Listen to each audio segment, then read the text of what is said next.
How did you infiltrate a doomsday sex cult? Anybody could get pulled into this. I get like how you go there and you're like, I don't want to go back to the outside world. The Fellowship of Friends has been around since 1970 was when it was founded. I had gotten an Airbnb, and turns out like all of the Airbnbs in this town are run by members. They've taken over the entire town. Everybody there dresses different. They kind of have their own sort of mannerisms and stuff. It's also known for meth labs and weed farms. The leader is Robert Earl Burton. It's based on the Fourth Way. A lot of gurus kind of took this teaching and sort of made it their own. The Fourth Way kind of teaches that there are 3 ways to kind of reach different types of higher consciousness. He said that he was kind of the only living teacher who kind of knew how to help people to achieve higher consciousness. And a lot of people, they see the bad stuff after they're in too deep. But I started hearing rumors that there were these sex rituals happening. Large, many-person sex rituals. Somebody told me that for his 60th birthday, they had a special event where he had sex with 60 men in one day. I was like, this is just mythologizing. Turns out it was worse than that. Any part of you, and you have to be honest, that was a little bit like, what if some shit happens? I visited them on and off for like 3 years. And there were moments where I was like, this is how I die. Jennings. Hi. Thank you so much for being here, man. Great to be here. I really appreciate it. Okay, I need you to explain something to me. Yeah. How did you infiltrate a doomsday sex cult? Yeah, I went there, so I got the tip that there was the Fellowship of Friends was this group that they had a apocalypse prediction coming up. Okay, and briefly, sorry, right before you jump into that, could you just explain a little bit, kind of who you are and what kind of work that you do? Yeah, I'm an investigative journalist. I do podcasts and documentaries now.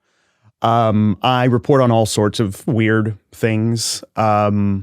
The thing that people seem to enjoy the most is reporting on like spiritual abuse and so-called cults and spiritual organizations. So I've done a fair amount of like reporting on alleged cult leaders or spiritual leaders. I'm not even that into cults. I keep getting pulled in. Cults have a way of pulling you into these, you know. But yeah, I really started a few years ago. I was looking into this guru, Teal Swan. And I was reporting at Gizmodo, which, you know, is like doing like tech and internet culture writing. And I was getting, I was also reporting on like the dark corners of the internet and like conspiracy theories and right-wing extremism. And this was like leading up to the 2016 election. So I was reporting on just like sanctioned suicide forums and political crazy shit, like all kind of stuff. And just YouTube, like the algorithm knew I was like into some pretty weird shit. I mean, it was like kind of journalistic curiosity. It was for work, but I'm sure I like fit the online profile of somebody who like was maybe having suicidal thoughts and like into conspiracy theories. So my YouTube recommendation, this was before it kind of came out that like YouTube was like drawing people more into extremism, but my YouTube recommendations were like insane. And one of them was Teal Swan, who she was doing videos about like suicide and she was accused of kind of starting this online cult. Teal is really interesting. Yeah. I want to talk about her after, but I see how the pathway kind of opened up through digital discourse. Yeah. So you cover Teal, who we're going to talk about in a second. Sure. But then you get this tip about this cult out west that has this apocalypse coming up. Right. And that's obviously pretty interesting. Yeah, I thought, when am I going to get the chance to witness a doomsday prediction or to like be with a group and see them as they're like leading up, preparing for an apocalypse. Like you don't get that opportunity every day. Right. What's up, guys? We're going to take a break really quick because I'm coming on the road. That's right. Pottstown, PA, Friday, November 8th, 2024. I'll be at Soul Joel's. You can come see me do 1 hour of stand-up comedy, nothing more and nothing less. It's going to be an amazing time. And if you're not near Pottstown, don't worry because I'm coming to Stamford, Connecticut. I'm going to New York Comedy Club. That's right. They have a bunch of amazing clubs in the city and also an amazing one in Stamford, Connecticut, November 13th. If you want to come hang out, come hang with me, say what's up. I'll be talking to everybody after the show. We'll be doing an hour of comedy, guys. Stand-up comedy.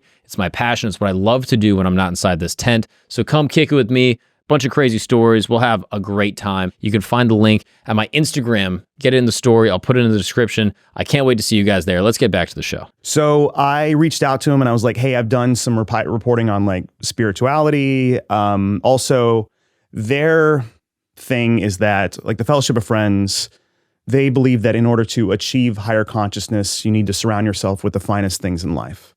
So they have an amazing vineyard. Like they were pioneers of natural wine, and their wine is amazing. And they bring in opera and ballet, and they have 44 angels that oversee them. And it's Shakespeare, Rembrandt, Bach, Da Vinci. Sounds great. Sounds awesome. Yeah. So I kind of told them like I worked at Wine Spectator and Esquire, and also have done like spirituality stuff. So I kind of presented all that, and I was like, I'm curious about what you have going on. They invited me out, and then they kind of looked me up, and they're like, we're not sure if we really want to bring you into our compound. But I told them I'm still curious. I'm coming out, and I could talk to ex-members who, have an axe to grind and are understandably upset. Or you could kind of give me a window into the world and to see what value this is bringing to the group. And I'm genuinely curious. And I was reading their books that the religion is based on. And so I really wanted to understand what they were about. So I think they kind of responded to that. Mm-hmm. We started with a wine tour. They have a vineyard. They do, I don't know about now after the podcast came out, but you could do vineyard winery tours then. Now, could you just explain to me what makes something a cult, right? Because like you're describing this group, you hear that they have a doomsday prediction. Okay, that sounds kind of culty. But when people hear cult, they think 8 people in a basement with hoods and candles. Yeah. They think eyes wide shut. Yeah. So why is this a cult? And what kind of behaviors from the outside before you actually got in, where you tipped you off, like, oh, this is something different about this. This is not like a membership club or something. Well, I'm very careful with that word because it sounds like a judgment call. If you call something a cult, it feels like it's a loaded word. Right. And I mean, cults historically weren't really seen as a bad thing. It wasn't until like Jim Jones and Charles Manson that it was a loaded word. Mm-hmm. But yeah, a lot of religions start as cults. And then it's kind of like after it evolves into, there's different definitions. But I kind of say after the leader dies, and if it lives on past the leader, then that's kind of when it really becomes an established religion. Mm-hmm. But yeah, with this one, it's been around since the Fellowship of Friends has been around since the 1970 was when it was founded. Okay. So there's been a lot of reporting early on that called it a cult. Cult experts have called it that. They've used their own kind of, I'm not a cult expert. Like there are people, in psychology who've worked like with deprogramming who feel qualified to call it that. But so that term has been used a lot. A lot of ex-members call it a cult. So, and I think an ex-member or current member once joked to me that they put the cult in culture. Because they're a high society group. Yeah. So yeah, I'm a little more comfortable with people calling it that. But a lot of these newer groups, I'm a little more cautious about. But yeah, it's and especially when they've had many doomsday predictions. So it's been labeled a doomsday cult. And they have a PR person, like you can just email them. Like how does that work? They have like a president who runs the business side, who also like operates or oversees the winery. So yeah, I reached out to that person. And they were sort of hesitant, but then eventually they were cool with it. Yeah. And then you packed your bags. What do you pack to go live with a cult? There was a lot of recording equipment because I want to do start with a podcast. Right. Notebooks. I had a lot of, because I want to like fit in just so that people are comfortable. And it's like any kind of culture that you're sort of experiencing, like you want to fit in and not like stand out and also be respectful. They all dress very nice. So I packed nicer clothes than I usually wear. And prior to landing there, were you concerned? Did you tell anyone that you were going, and were they concerned for you? Yeah, a lot of people were really worried. And I was worried, but my curiosity gets the best of me. And I was, once I got there, there's no cell service, and it's like tall trees, and it felt very like Twin Peaks. Like I felt like Dale Cooper. Agent Cooper going into Twin Peaks, and It was very eerie. And which area of California is this? It's kind of outside of Sacramento and kind of the foothills. Okay. Yeah, it's it's like 2 hours outside of Sacramento. And had the organization, we'll call it, prior to you going, had any like shady disappearances of members or had any like misconduct that had been rumored? Yeah, there'd been reporting in like the 90s. That was kind of their peak, and there'd been some ex-members who had claimed that the leader had sexually abused them when they were young or underage, like 17. Mm-hmm. So there'd been reporting, but it'd been decades since anything had come out. And what I'd sort of gathered was that it was still very much in full swing, and that it had actually gotten way more sophisticated as far as like bringing in new members and possible allegations of abuse. Crazy. You know? Yeah. Okay, so you're packing your bags, you're putting on your favorite shirts, your best linens, packing them in the bag, flying to around Sacramento. Yeah. And then you get picked up at the airport. You just Uber to this cult. Yeah, I know. I just got a rental and drove out there. I flew into San Francisco and drove out there, and I had gotten an Airbnb, and I kind of gauged that the owner of the home was a member. And turns out like all of the Airbnbs in this town are run by members because they've taken over the entire town. So the whole town, that's also kind of adds to this sort of David Lynch vibe. Is everybody there dresses different and acts kind of like they kind of have their own sort of mannerisms and stuff. It's also known for a lot of like meth labs and weed farms. So you kind of get the sense like there's one grocery store in the town and like one little restaurant, and people are either like of the fellowship or they're just kind of there because they're farmers or whatever. And they can tell exactly who's who. Yeah, because I mean they're wearing like a ball gown or they're dressed up because it's high society and it's out in the middle of nowhere. So these people are in the sticks but dressed to the nines. Yeah, I mean not every day. I mean, but there's like a dress code, so it's like dressed very nice, like slacks and tucked in shirts. It's bizarre. Yeah. So you get there, it feels very eerie. You're like, how is this? And there was no ripcord. Like there was no like, oh, if this goes bad, like maybe you can run away and like drive off, but. Yeah, but I mean, when I finally got into the compound, there was, you have to go through a security guard and all that. So I'd spent days in the compound. I didn't sleep there because only the leader is really allowed to sleep there and a few members. But the whole town around it is other members who've kind of like built their homes around the compound. And the town is kind of basically like a larger extension of the compound. But it's in the middle of nowhere virtually. So if they wanted to disappear you, it wouldn't be that hard. There were moments because I visited them on and off for like 3 years. And there were moments where I was like, this is how I die. Because I was like, no cell service. It's late at night. Somebody like takes I would have like a tour guide sometimes, or sometimes I'd be kind of off on my own because they would do Shakespeare performances or so I'd be at a show and I'd kind of be walking to my car. And but a lot of times I had a guide and he would go off and take a call and act real shady. And I'm like, this is how I get disappeared. Yeah. Okay. So take me through the beats of like that first visit and then the subsequent visits after that. Yeah. So the first visit, weirdly, it lined up like the week of their apocalypse prediction. So a lot of people were coming in. There's like, I think probably like 500 people in the actual town, but they also have centers all over the world. So there was this huge influx of all these people from all over the world who were visiting for this special occasion because they believe that the leader said that like the rest of the world is going to be destroyed and they will survive and they will kind of build the new civilization. And that's why they're collecting all of what he sees as the best of civilization from Shakespeare and Rembrandt and all these teachings. I see. So like he will be the leader of this kind of new world order based on his teachings. And just to kind of expand on that idea, can you tell me about the leader and what the idea and what the philosophy is that kind of makes all these people stick together? The leader is Robert Earl Burton. He started it in 1970. Now he's pretty old.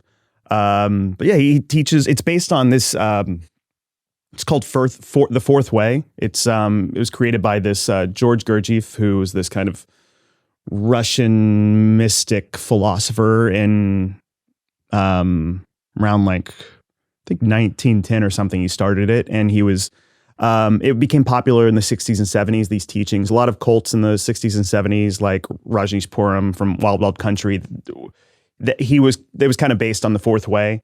A lot of gurus kind of took this teaching and sort of made it their own.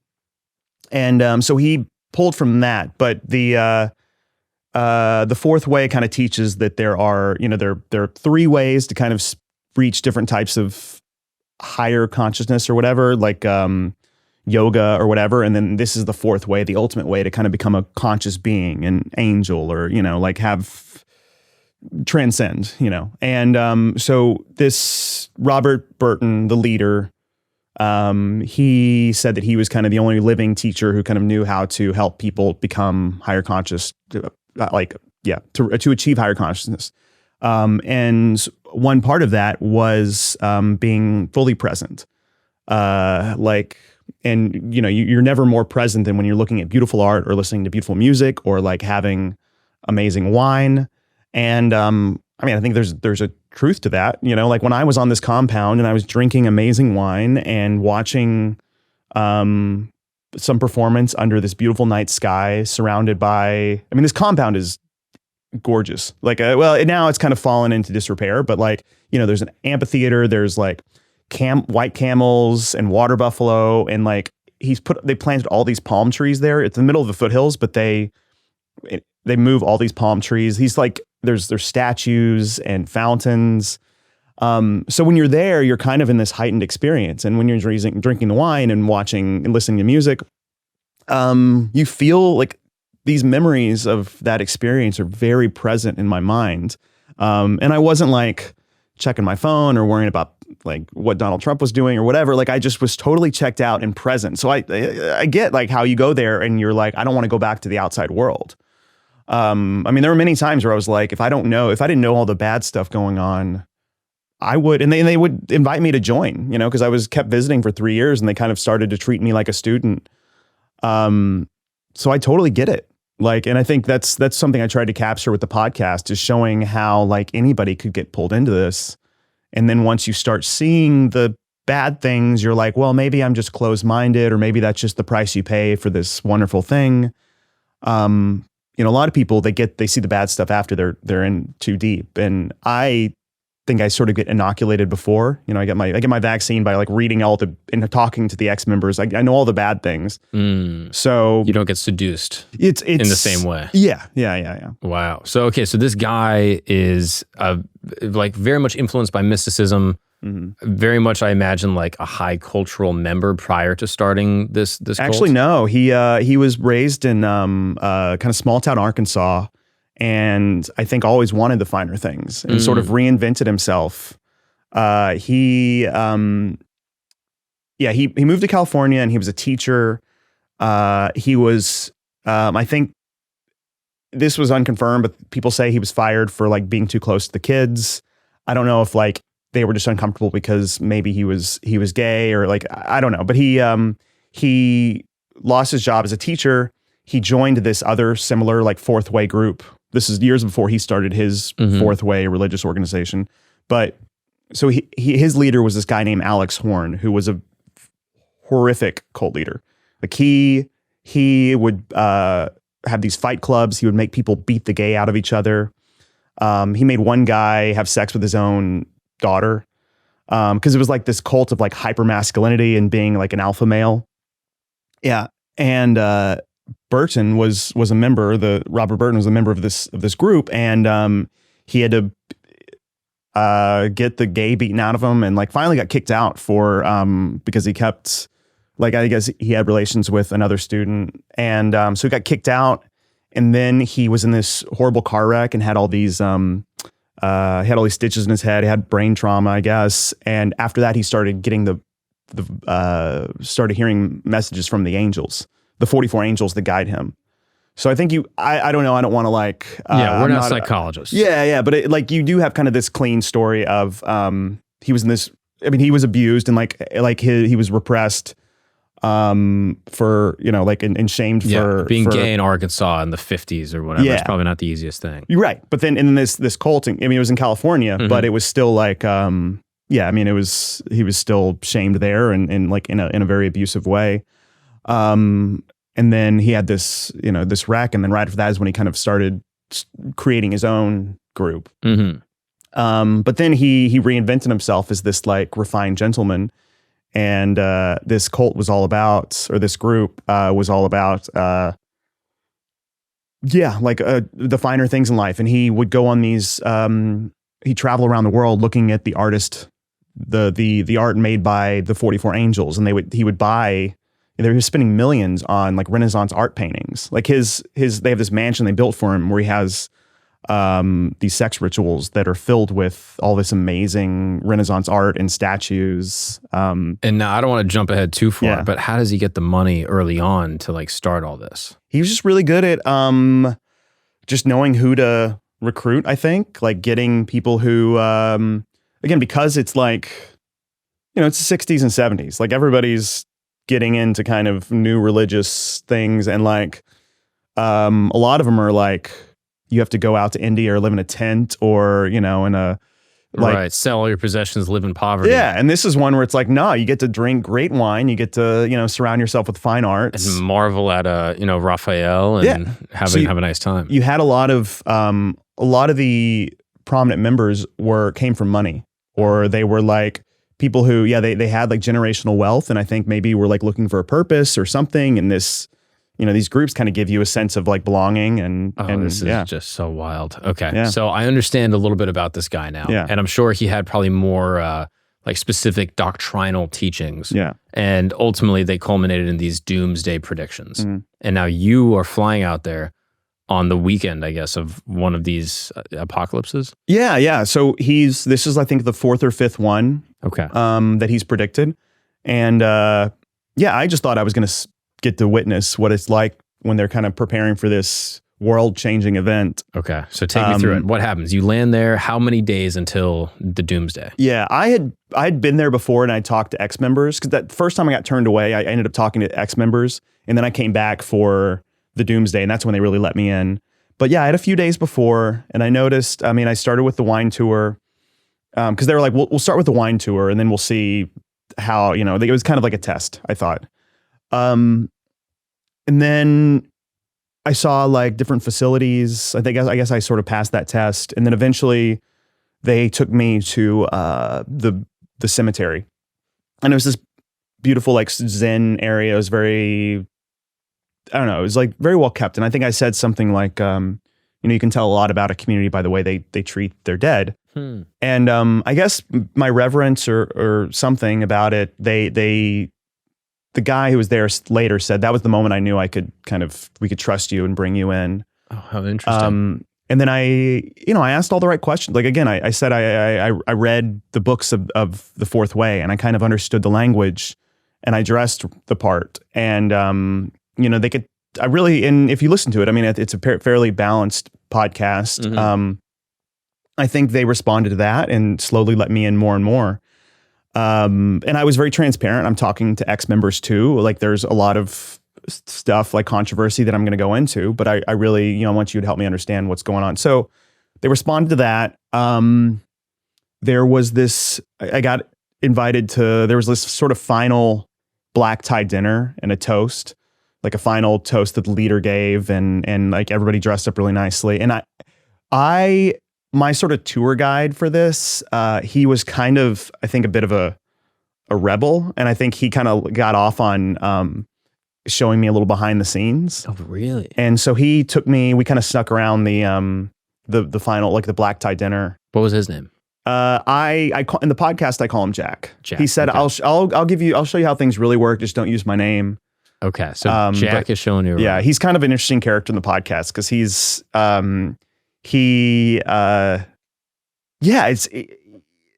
think he thought, you know, he's like kind of thought he could he was sort of the publicity guy. And if he showed me kind of a little more, then I don't know, that I'd really see what I like and do a good, I don't know. He also has access to some power in that moment. You know what I mean? Like he is responsible and basically in charge of you for, you know, however many days. Yeah. He can kind of show you things. He can give you access to things. You're an outsider. Right. So I'm sure he gets a little bit of a thrill from being able to take you around. And I think it's, everybody was kind of excited. It's not often there's like, they've, again, they recruit now mostly from other countries. They have centers all over but it's not often like kind of a younger American guy comes in and is taking interest in good faith and is being respectful and it's kind of peering in, because like the average age of the members, if you had to estimate, the American members are mostly like the earliest members are like 60s, 70s,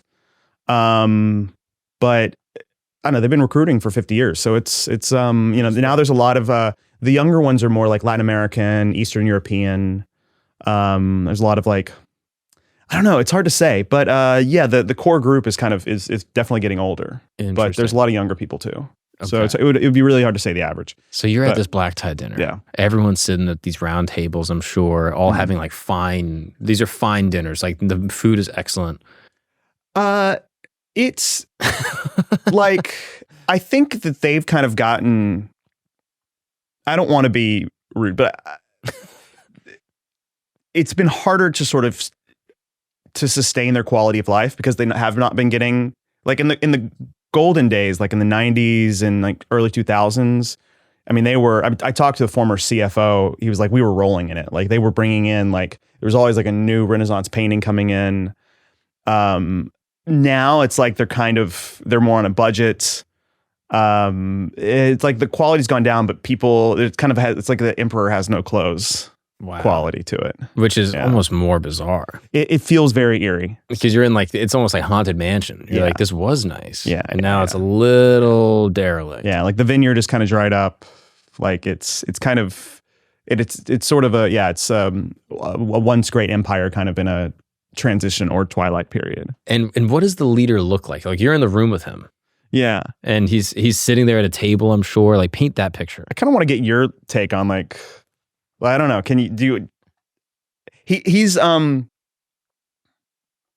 in his prime. He was like this refined gentleman. He's very tall and poised, and now he's kind of like gaunt and sort of Skeletor vibes. And he's gotten more and more. His aesthetic has gotten more explosively Rococo. Like florals, and it's more like Liberace vibes. So he's kind of like this gaunt old man who is like his home and all the things have gotten like kind of more ostentatious and Jack Skellington in drag kind of. Yeah. That's wild. Yeah. So it's all very eerie to a total outsider. Yeah. So you're sitting there at this dinner. Jack is. I didn't get to like actually sit in the dinner, but I was like kind of it was in his mansion and there's this very ornate garden. So I was kind of like sneaking around the garden. I mean, I was welcome to be there and I had an escort. So I wasn't like trespassing. But you're not a member. Yeah. But I didn't, I mean, it was like you have to pay and everybody has to pay for all these dinners and every event, every teaching event. So you had to pay, I don't know what the price was for this dinner, but I hadn't paid. And I didn't bring a tux. Like I brought nicer clothes, but like everybody there is like wearing, it's black tie. But then, that was supposed to be the end of the world. That dinner was supposed to be the end? Oh, no, that night. So it was like supposed to happen like 2 or like in the middle of the, early morning. So this was the final black tie dinner and then everybody kind of went home.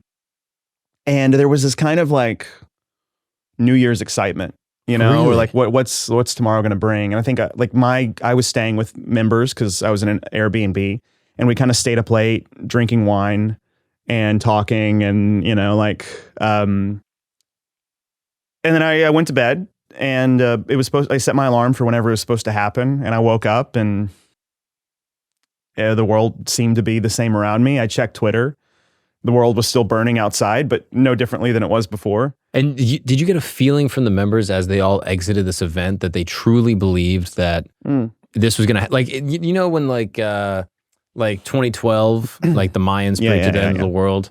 I forget when, May, April, something. And, or I think it was a summer solstice. And there was a little sense, for me at least, I was like an early teenager. Yeah, you're like, I was like, I don't think the world's going to end, but maybe. And there was like kind of an anxious sort of buzz. Yeah. But no one really believed the world was going to end. But so did you feel like this energy was more on the side of like, know what's going down, Yeah. like say goodbye, plan your shit? Or was it a little more in like, oh, this is sort of fun?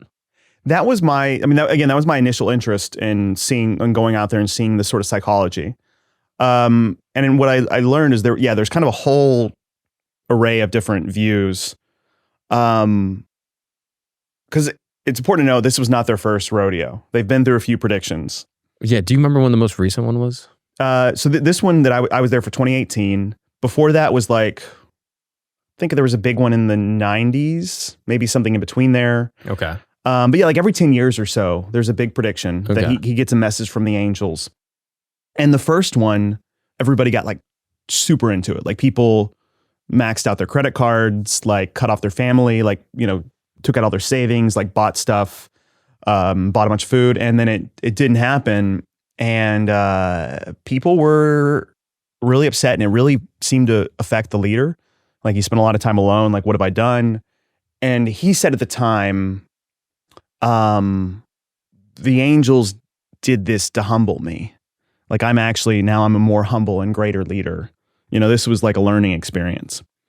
And a lot of people left, but the ones that stayed got even more into it. And actually this was studied in, I think, the 1940s. This Leon Festinger, this psychology researcher, he embedded in a doomsday cult, and him and his research team.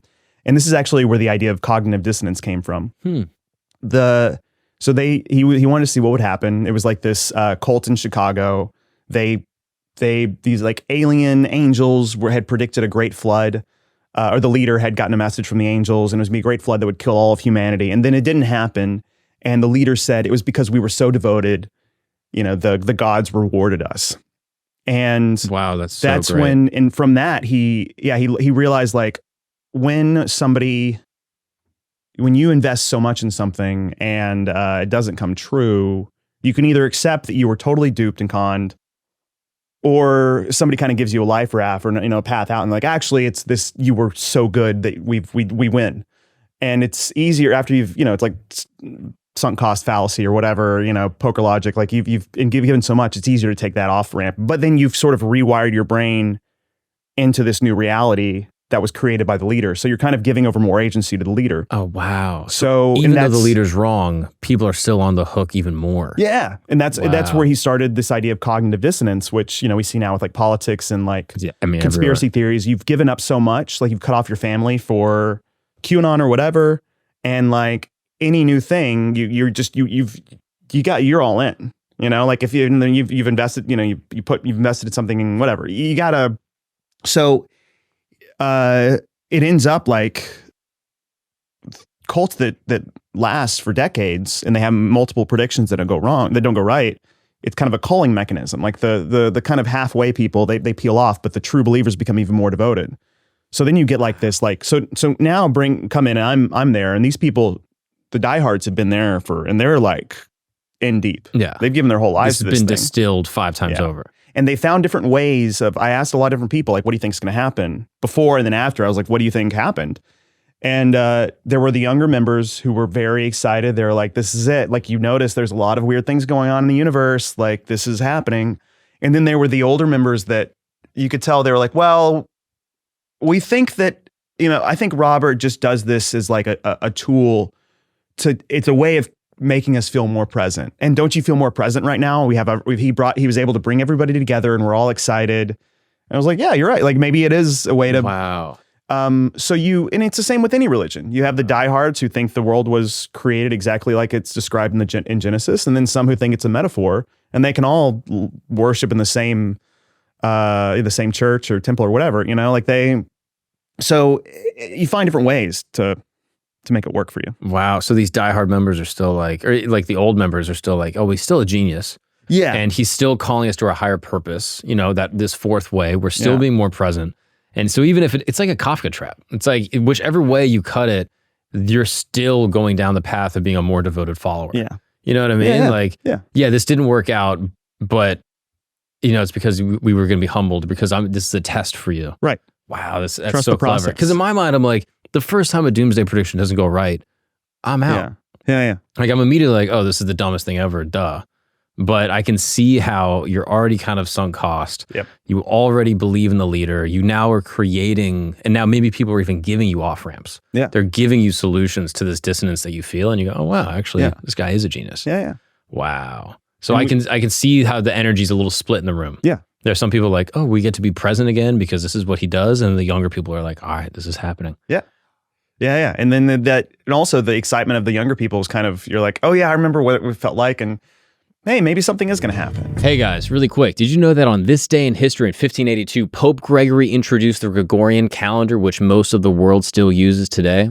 Or that in 1957, the Soviet Union launched Sputnik 1, the first artificial satellite, into orbit. This event triggered the space race between the USA and the USSR. I learned these facts pretty recently, actually, on the S'more Camp newsletter. That's right, S'more Camp, the inner sanctum. For this kind of show, we do a ton of research.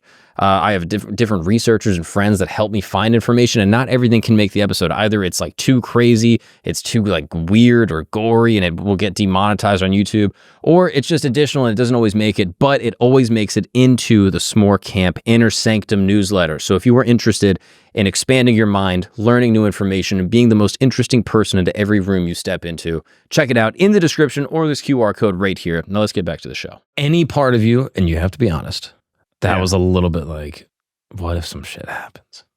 I mean, yeah, I was like, I mean, I'm going to have the scoop of a lifetime if like I'm here on the safest place. I, at that point, had talked to so many jaded ex-members who were like, he's talking to people, and it's,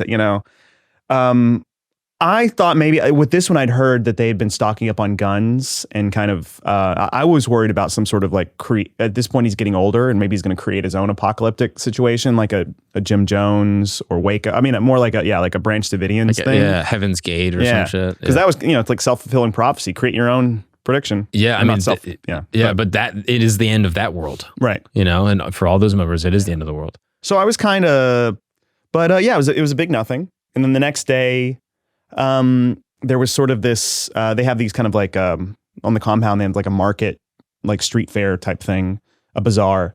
And I went there and people were like, there was a sense of disappointment, but not, it wasn't the first time.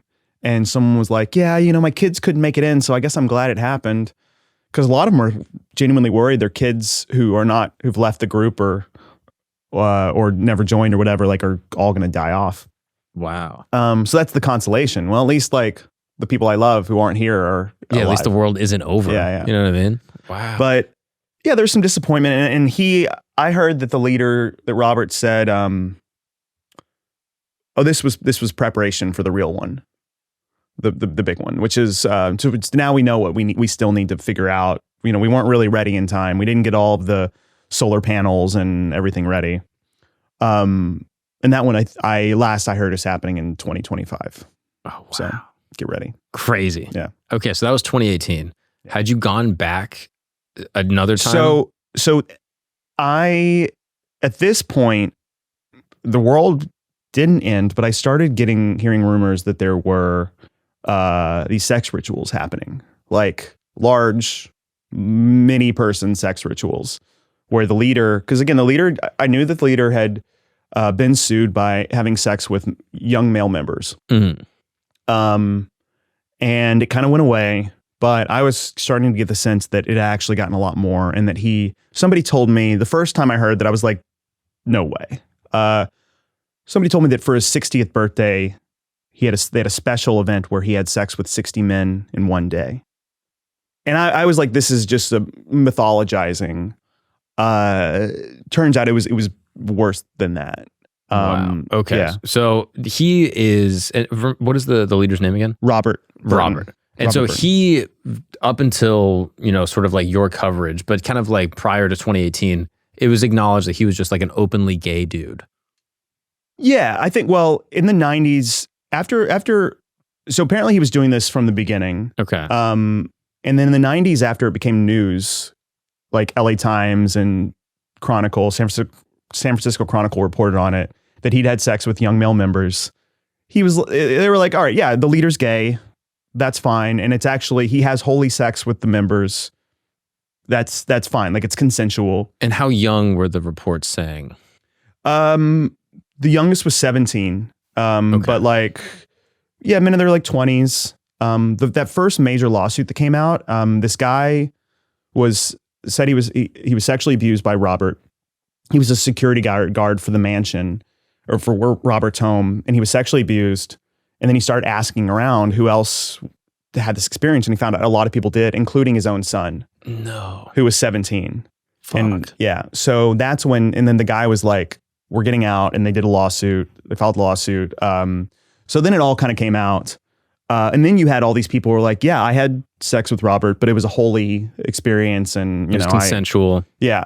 And also at the time, power dynamics, understanding of that was not what it was. And a lot of these, people were like, well, it's just there's definitely like a stigma around it being like a gay cult, but people were just like, well, it's mostly white men having sex with each other. Like, let's just leave it be. Who cares?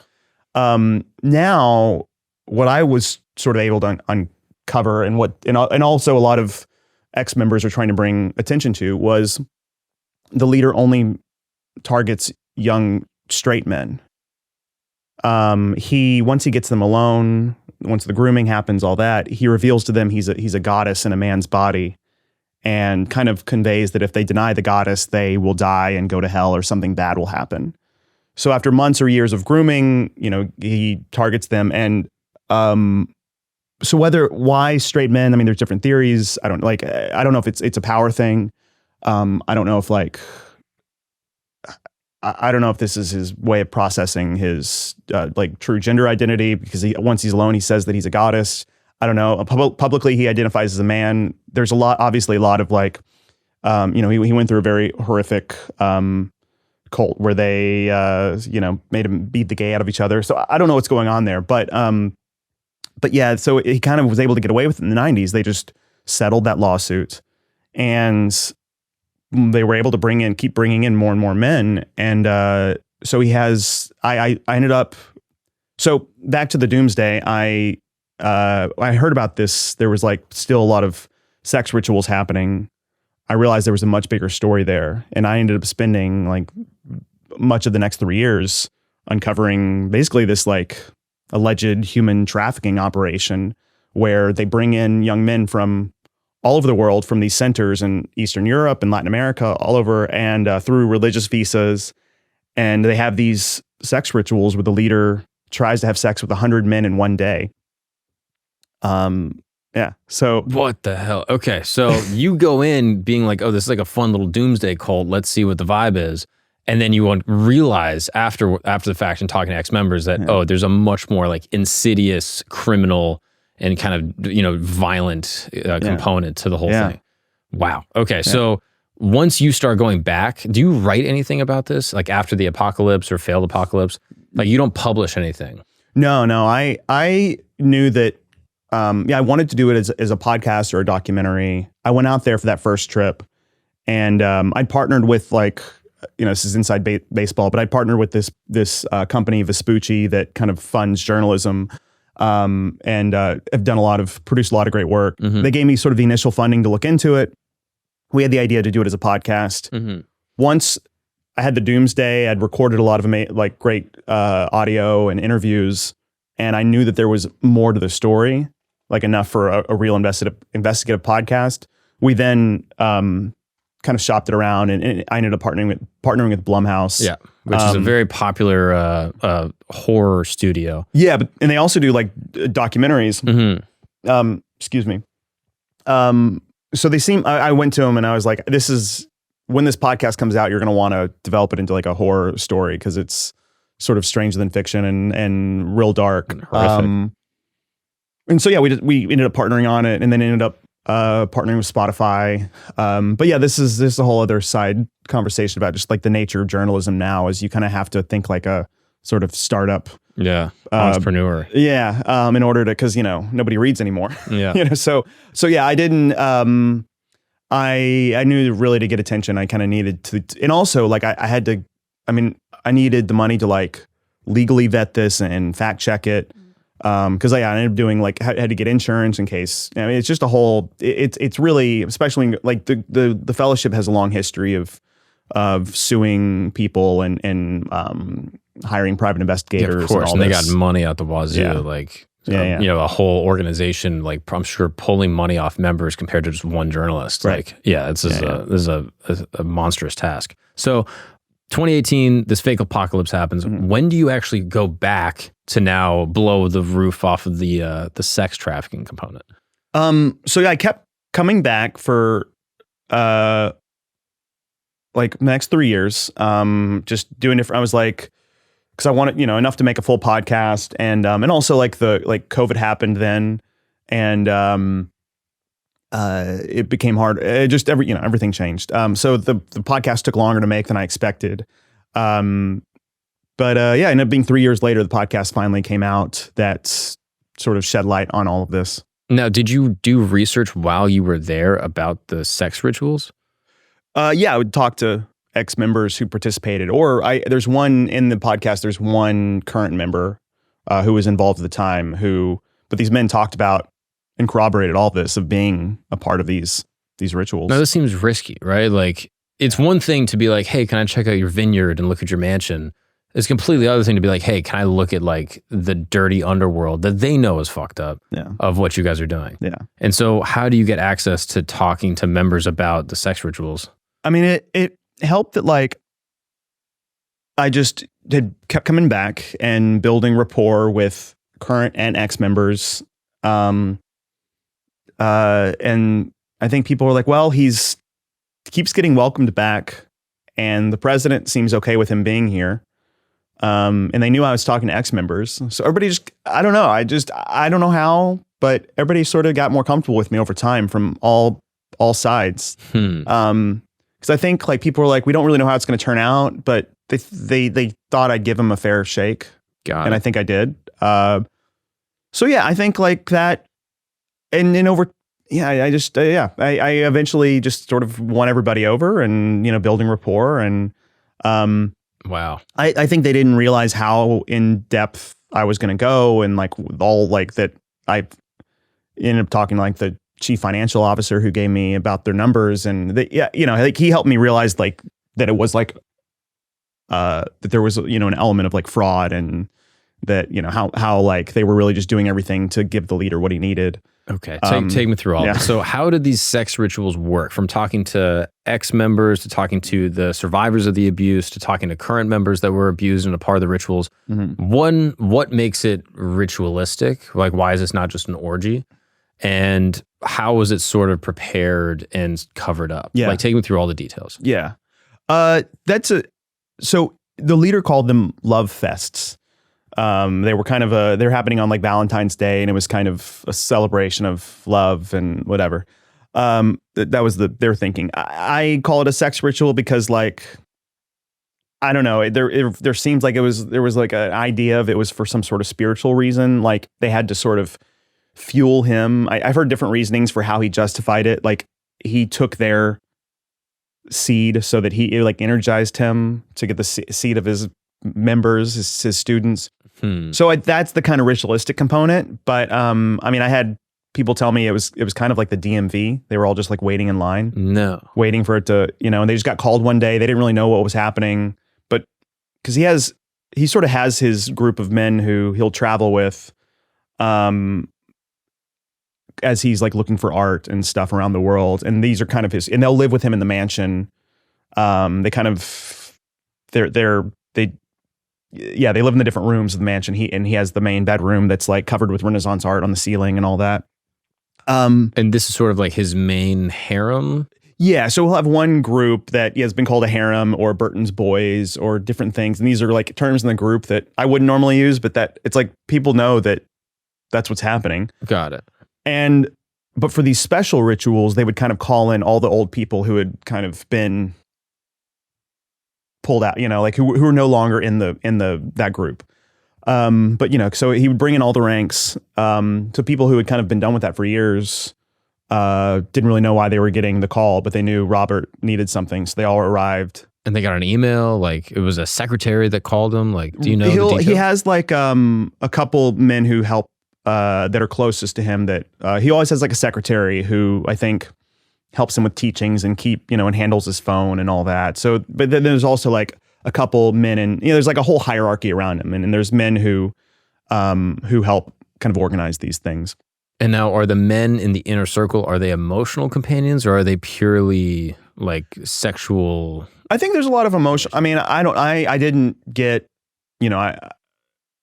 talking to ex members, I think there was like an emotional, like they really felt like he was their sort of spiritual dad, and he was their teacher. Like one guy said, it was like my dad, my spiritual teacher, and all kind of wrapped up in one. He's also sort of their landlord. He's their employer, because they're all getting money from, they have, a lot of them have gotten religious visas to become like ministers. They're getting a paycheck. So it's like their life is sort of dependent on him. And they left their family in Ecuador or Argentina, and they came here to specifically live with and around these people. Yeah.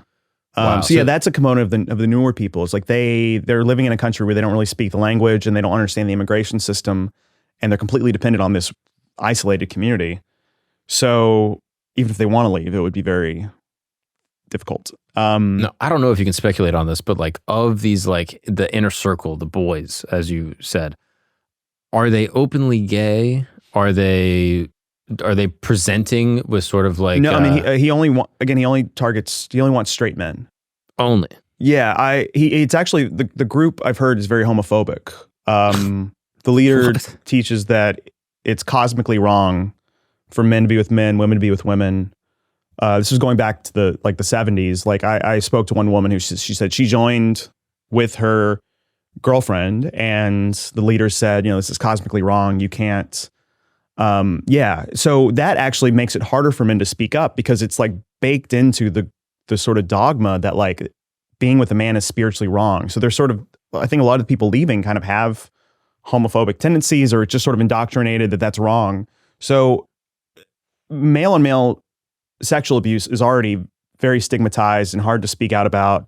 I mean, it's a problem faced with in the Catholic Church, sure, and Boy Scouts, and but also where it's like this group where it's insane with Catholicism stuff, where you say that that's wrong. So it's harder to speak out about it, and then also just feeling like it makes you less of a man or whatever. These feelings that are ingrained in us socially.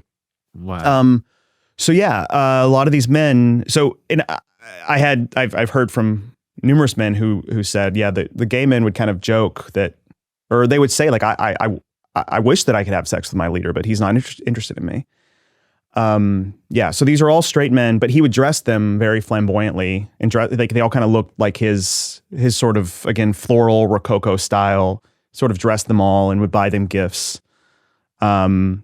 So, yeah. So the night of this love fest, quote unquote, which I'm trying to figure that out. Like, does he, like, is he calling it, because it is a love fest. It's not like, oh, we're doing the, seed ceremony to get power. Like he would, I don't know who called it a love fest, but everybody knows of them as love fests. Because I could see him basically justifying it as saying like, what we're doing isn't sex. What we're doing is an energy ritual. And obviously he's using it as power and for sex. But to say, oh, this is an energy ritual, and what you're doing isn't gay. It is, this transfer of energy in order to help me ascend in my consciousness. Right. But if you're calling it a love ritual or a love festival, like it seems like a pretty clear indication that there's like a sort of filial kind of relationship happening. Yeah, it's again, people thought it was. They viewed it as a sort of holy sex. Sex with a teacher was like a way of being. So one of the base teachings, like I said earlier, is like being present. And people thought, oh, I'm just going to be fully present when I'm having this holy sex with my teacher. And the first time they'd happened, it was very like, they felt very present because. Yeah, they're being abused. Yeah. So that's how they, Wow.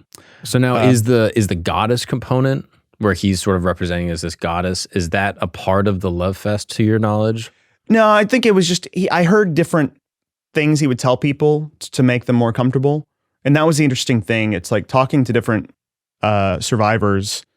He kind of told them different things that they said, like he knew how to get to me. Whatever your thing was. Yeah. When it was like one guy, he said, he was like, this is in the podcast. He was like, I was kind of a pirate. I was kind of a rebel. And I was like, first time I heard that he had sex with his students, I was like, no way, man. Like, that's not my thing. Like, that'll never happen. But he got chosen to travel with Robert, and that was very special. You knew it was like a great honor. So you're all of a sudden you grew up in rural Ukraine or whatever, and now you're traveling and you're dressed up really nice. And you're and in you Rome. and you get this money to go to these amazing dinners. Wow. That's great. And then you're doing that for months or years, and there's certain men in the group that have special treatment, and they kind of go into his room at night, and you think there's sex, but you're like, they don't seem too upset. Like what's going on in there? Maybe holy sex is like, maybe there's not even a penetration. Maybe it's this, like, what am I missing out on? This is all how he described it to me, and it's in the podcast, and I hate like quoting these guys, but yeah. But he was like, this one guy was like, eventually I was like, for months or years, he's like, no way I'll do that. And then all of a sudden he's like, how come he isn't choosing me? Like, what's wrong with me? Like, why am I spiritually deficient in some way? And now years later, he's like, Robert knew like the moment that I was sort of at my weakest and most. And that was like the time that we were like leaving a museum, and he took me arm in arm because he had this way of being like grandfatherly, and he asked him, I was thinking maybe you could spend the night with me tonight. And, he was like, here it is, it's come. And so they got in bed, and sometimes there was like massaging or something, but they just went to sleep, and he was like, oh, maybe that was it. And maybe this is, because he felt so present. He was like, maybe this is it. But then he said he woke up, and the leader was going down on him, and that's when he was like, oh, this is what it is. But yeah, it was like that. It was like and it was a compelling interview, and he kind of explained that sort of process of how it can happen over years. Wow. Where you feel inefficient or deficient in some way if you don't get abused. Wow. Yeah, I mean, it makes complete sense. And maybe there's an internalized misogyny in me where, like, if you had told me this about a woman, I'd be like, oh yeah, this makes complete sense, right? Like, there's a woman in a workplace, she wants to be an actress, like all of these events that predicated like the Me Too movement, right? Sure. You have this power dynamic, or, imagine there's some Ukrainian model and she meets a rich guy, and then he wants to do things to her that she doesn't want to do, but she does it anyway because da-da-da. This is a story I feel like we've heard a lot and has sort of been kind of like imprinted on, at least me as like an American. I'm familiar with this type of rhetoric, but I've never really heard it about men. Yeah. But once you sort of lay out the steps where it's like, oh yeah, you're like a poor dude from Ukraine or a poor guy from Vietnam or whatever. And now you're in this situation where all of a sudden you've been given the world and you have access and your life is changing. And all you have to do is just, hang out with this guy. And then you have to share a bed with this guy, and years are going by. And he's fucking with your brain the whole time, and you're sort of getting like inoculated into the group. Yeah. And then it just happens. Right. It makes complete sense. Yeah. Wow. Yeah. And it wasn't until I think coverage of the Me Too movement where a lot of these men started even have like the psychological vocabulary to understand what happened to them. I mean, talking to them, for some of them, it was the first time they'd really opened up or even processed what had happened. And they were like, they say things like, at the time, I didn't think it was because he didn't have a gun to my head, but he convinced me over years that if I said no, that I would die and go to hell, or something terrible would happen to my family or whatever. So it was like he had this sort of cosmic gun. Yeah. But yeah, I mean, now they realize there's a power imbalance, and it's hard to, you can't really consent on when somebody is your landlord, your boss, your God, the reason you came to America, like. Damn. Yeah. So now that's sort of like the inner circle. Yeah. The love fest.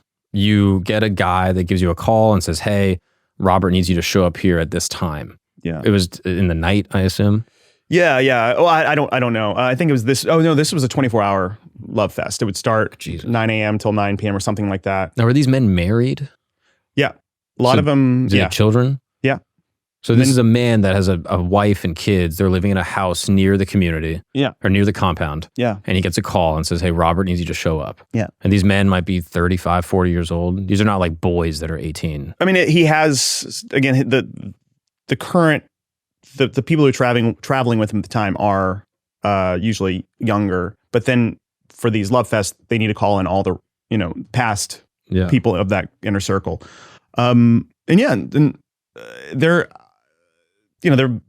like with that main case in the 90s, it was a guy who was abused and his son was abused. So sometimes it's like kids who were born in the fellowship. That's the new. So of course, and they're groomed, I'm sure, yeah. from day one, which I want to ask about. But so then these guys show up to the compound, yeah, and they are waiting outside. Do they have to dress a certain way?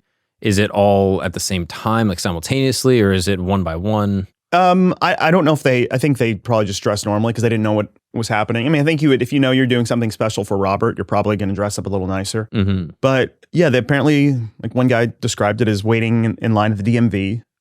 He usually, he does like, I think it'll be 5 at a time. So it's kind of like these group where, I mean, he's always the receiver. So, he I think it's like oral and anal and that's something, there's like biting and yeah, it's like, but it's like this group sex and apparently like people like are kind of, coming in and yeah. And he's the recipient of it. Yeah. Yeah. Bizarre. Cause he's like, I think like receiving the energy of the seed. Is there a disease element? Are they wearing protection? I've heard of outbreaks of different things. Really? Yeah, I didn't. I tried not to get, I know you kind of can't help but like think about the semantics and the questions. The and logistics. You're like, how does it even work? I try not to like, I'm getting survivors to open up about this. Like, of course, there was certain things that I need to corroborate. Like, what did he say? Because it was interesting that he said the same thing, different people, like the goddess in a man's body, and like that. Finding these patterns helps me corroborate. But there's a certain point when it's just kind of like you don't need to ask a survivor for like certain details of their abuse, and so there are some gray areas, and I don't want to be pressed to fill in those gaps, but yeah, you also can't help because it just sounds like. This Dionysian orgy, like it's very dark, like you can't help but picture it. Bizarre. But yeah, it was like 5, 6 at a time. It was like group, and then they'd kind of be done, and they'd come out. And in the podcast, the guy says both people said that he probably got to like there's like 2 men that are in the podcast talking about it, and they said he got to like 70 before he was just so worn out. He just like physically couldn't keep doing it. But what the fuck? Yeah. And this has been going on for years and is still currently going on to your knowledge? So yeah, in the beginning, it was kind of like I talked to early members who said, he would they'd get a tap in the middle of the night and they'd have to go in and this uncomfortable experience would happen. And then and then in the 90s when it came out and they had to, for that major lawsuit, and they settled, but then that was it. So I think then he was able to keep this like sort of addiction kept growing. And then they had to like bring in, not just for his sexual desires, but also like, I mean, they built this amazing, huge vineyard. They carved it out of a mountain. It's like this terraced vineyard. I mean, it was like slave labor, nobody's getting paid. And then for the harvest, like everybody would come from around the world to like pick grapes. And that's why they were able to have this amazing, robust vineyard. But like they have these ornate gardens and everything. You need cheap or slave labor. So that's why they're bringing in all these people from other countries. I mean, this is just crazy. This is blowing my mind. What's up, guys? We're going to take a break really quick because I need to tell you how to get your health in control, okay? With this thing right here. It's called Whoop. I love it. I didn't think I was going to be a big Whoop guy. I tried it out like a year ago, and I haven't taken it off since. I got a bunch of different bands, and I really enjoy it, all right? Right now, I'm doing Sober October. I'm off the booze. I'm off the K, off the Fent, everything. I just caffeine and nicotine. That's all I've been up to. But there's nothing wrong with that. You know what I mean? Just no alcohol, because alcohol is the thing that messes your sleep up the most. And caffeine after 2 p.m. That's just my personal thing. I'll be honest, I have a kid. I should not be getting this much sleep, but because I'm doing Sober October, I've been sleeping unbelievably well. Last night, I got 81% recovery with a newborn. Night before that, 74% recovery with a newborn. Night before that, 20%. Whatever, all right? All I'm saying is if you're interested in getting control of your health, you're going to go to join.whoop.com/camp, all right? CAMP. That's where you're going to find me. I'm actually going to try to make a community. I don't know if this is even possible. I'm saying this without even really knowing the details. I'm going to make a community. So if you are a listener to this program and you get a Whoop or you already have a Whoop, you can join me in our community. We can track our sleep together. We're basically sleeping together, if you want to think about it that way. All right. Every night, you and I snuggled up, cozy next to the campfire. So, listeners of this show, you're going to get 1 month free when you join with the promo code CAMP.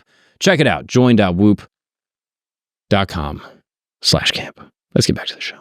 So, after you put this out, and you sort of expose what's going on, speaking with ex-members, talking to people that are even currently involved, is there a police investigation?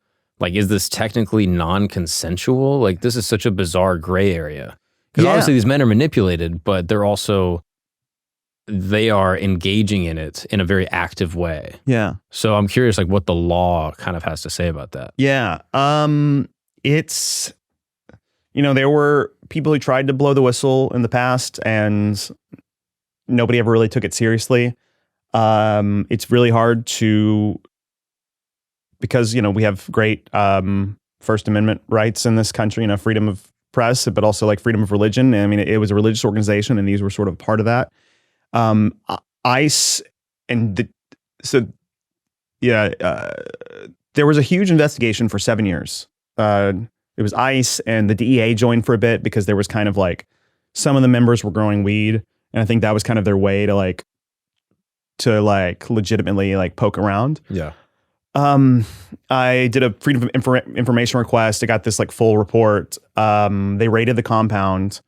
This was 2007. It shows that they asked members who'd gotten religious visas what was going on, and they determined they were being paid very low wages. It seems like they didn't ask them anything about sex, or maybe, it seems like they all kind of knew what to say. The members knew what to say to not get in trouble, but ultimately they weren't able to prove that there was. They'd gotten a tip about human trafficking, so they went looking for sex trafficking and ultimately determined that there was immigrants there for low wages, non-citizens there for low wages, having to perform sexual acts on the leader. They didn't go into that. Nothing in the report really looked into that. Well, how do you go for sex trafficking and not ask about the sex part? In the report, they were saying that we talked to ex-members. I don't know. It was really hard to find out, to get much with that. So I know that they've been on the radar of, the government for a long time. After this, after the podcast came out, last year, a law firm who they took on some of the Catholic Church, Archdiocese, and Boy Scouts and other organizations. They kind of, one of their things they specialize is systemic abuse within institutions, and they recently filed a pretty major lawsuit against the fellowship. And so there's a group of ex-members who allege human trafficking and it's a lot of the stuff was first reported in my podcast and my reporting is in this lawsuit. So I think, maybe that kind of, it came out, I can't say but it came out it was after the podcast, and it's a lot of the allegations in there. So a group of men are finally speaking out and taking on the fellowship. Wow. Now, I just want to kind of be clear. The abuse is typically happening to of-age men. This is not necessarily pedophilic. After that first lawsuit in the 90s, where it was a minor, they changed it where you had to be 18 to be a member. And my thinking is maybe they thought if we put up kind of some sort of guardrails for him, it'll keep us out of legal trouble. Yeah, but thinking about abuse and power dynamics was very different then. So, but I have heard there are younger members, and I don't know, but these are mostly men in their 20s and 30s. Got it. And did you ever talk to the leader? I got close. I kept asking, I think I heard different things. I think they didn't want me. I got the sense they were kind of worried that he would embarrass himself or embarrass the group, or, people kept telling me you're his type, be careful. Members said this? Ex-members Got it. would say that. Yeah. There was a very eerie moment where I was at this sort of jazz event. It was in the garden. It was before some sort of, I think, a Shakespeare performance or something. and there's just like outside his mansion, there's this big garden that's modeled after the gardens of Versailles, and there's fountains and statues, and it's like a weird like Alice in Wonderland type feeling. But we were next to this fountain, and there was like jazz playing and champagne and hors d'oeuvres, and we're all sitting around. And this was when I was like pretty deep in the sauce, you know, because like people were sort of love bombing me, you know, like I'm sitting at this intimate, you know, all these little dinners and like or these tables, and they're laughing at everything I say, and they're like, "Oh, you're like one of the students," and you know, I'm dressed up too. And there's all these weird rules, like you can't chew while other people are talking. You have to like take a bite and put your utensils to the side, and so it's kind of like you kind of start to feel like a robot, you know, because you're not eating much, and you're not just you're thinking more about the things. So I was really feeling the kind of that whatever the drug, the like I was feeling very present, as they would have said. And then all of a sudden the leader arrives, and he has this like entourage of young men that are dressed well, and they all sit at this table next to me. And this guy sitting next to him comes up to me, and he's holding a picture on his phone, and it's this black and white picture, and he's like, "You look just like I did when I was your age. Can I take a picture of you?" So he takes a picture of me, and then he goes back to Robert, and my guest or my escort Jack was like, "I think that's Robert's admiral, and he's probably doing intel for Robert." So I don't know if that was like, who's this stranger on my compound, or if he was interested, but it was a very eerie thing to know that the leader had clocked me and was asking about me and like wanted a photo of me. Bizarre. Yeah. Was there ever a moment where you felt he was courting you or wanted you to somehow be involved? That was the closest that, I mean, again, the president, every time I asked, people were like, "Oh, he's no longer capable of communicating, doing that kind of an interview." Like, so if you listen to his, so people leaked to me his teaching, like he has these meetings where he's talking for hours, and I had recordings from early days that kind of made sense, and he's talking about the angels, and I'm like, yeah, I get it. Like Shakespeare maybe had some sort of, you know, there's a story, there's something cogent. Yeah, and over time, he's gotten more into like numerology, and he's like looking at the paintings and counting the numbers, and like it's if you're an outsider, it kind of sounds like gibberish. I don't know if it's cognitive decline or if he just nobody really questions what he says, so he just kind of rambles. I don't know what's going on. But they see it as like he's sort of so on a higher level that he's no longer like, he's just a higher conscious. He's not able to dumb it down enough for us earthlings. Right. So they were like, it would be impossible for him to do an interview. And I agree. Like it would probably, he's a total outsider asking questions is not something he's really encountered in a long time. Yeah. He's been in this bubble. So I agree. An interview would probably not make sense, but I think that was their excuse because they sort of knew it would not look good to the out. Because I think everybody thought, because anytime there is some sort of coverage, they sell a lot of wine because the wine is great. Like I hate to give them PR, but like it's really good wine. When I was reporting on this, I heard that the New Yorker had given them. The president was like, "I just got a call from the New Yorker fact checker." The president runs the business side in the Vineyard, and I was like, "Fuck, I'm getting scooped." Like this is a New Yorker. Like they, you know, scooped means like somebody else has beat me to the story. Like the New Yorkers getting this is, they had just done like, you know, I mean, they exposed, you know, the New Yorker, like and their fact checking is like famous for like being very thorough. And, but yeah, I mean, they exposed like Weinstein, and like, I was like, fuck, they're coming for this sex cult.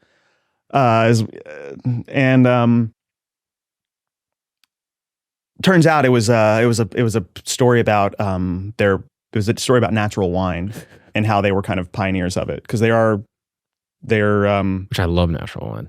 Yeah, give it a shot. It's good, you know. I'll probably pass on that. What I'll say is so the guy their wine master or their winemaker it was the time when like wine was being kind of industrialized and a lot of chemicals in California. It was like the California wine boom. Yeah. And they were like, because I think they didn't want to do that to and they had against slave labor, so they could just kind of really. Oh, wow. So, and I'm, the land was sacred. And so they just did it all natural. And, that winemaker, kind of became an icon because he was doing it early on. And now he has left and he's making his own wine, Gideon Beanstalk. You can have his wine that is separate, that is not funding the fellowship.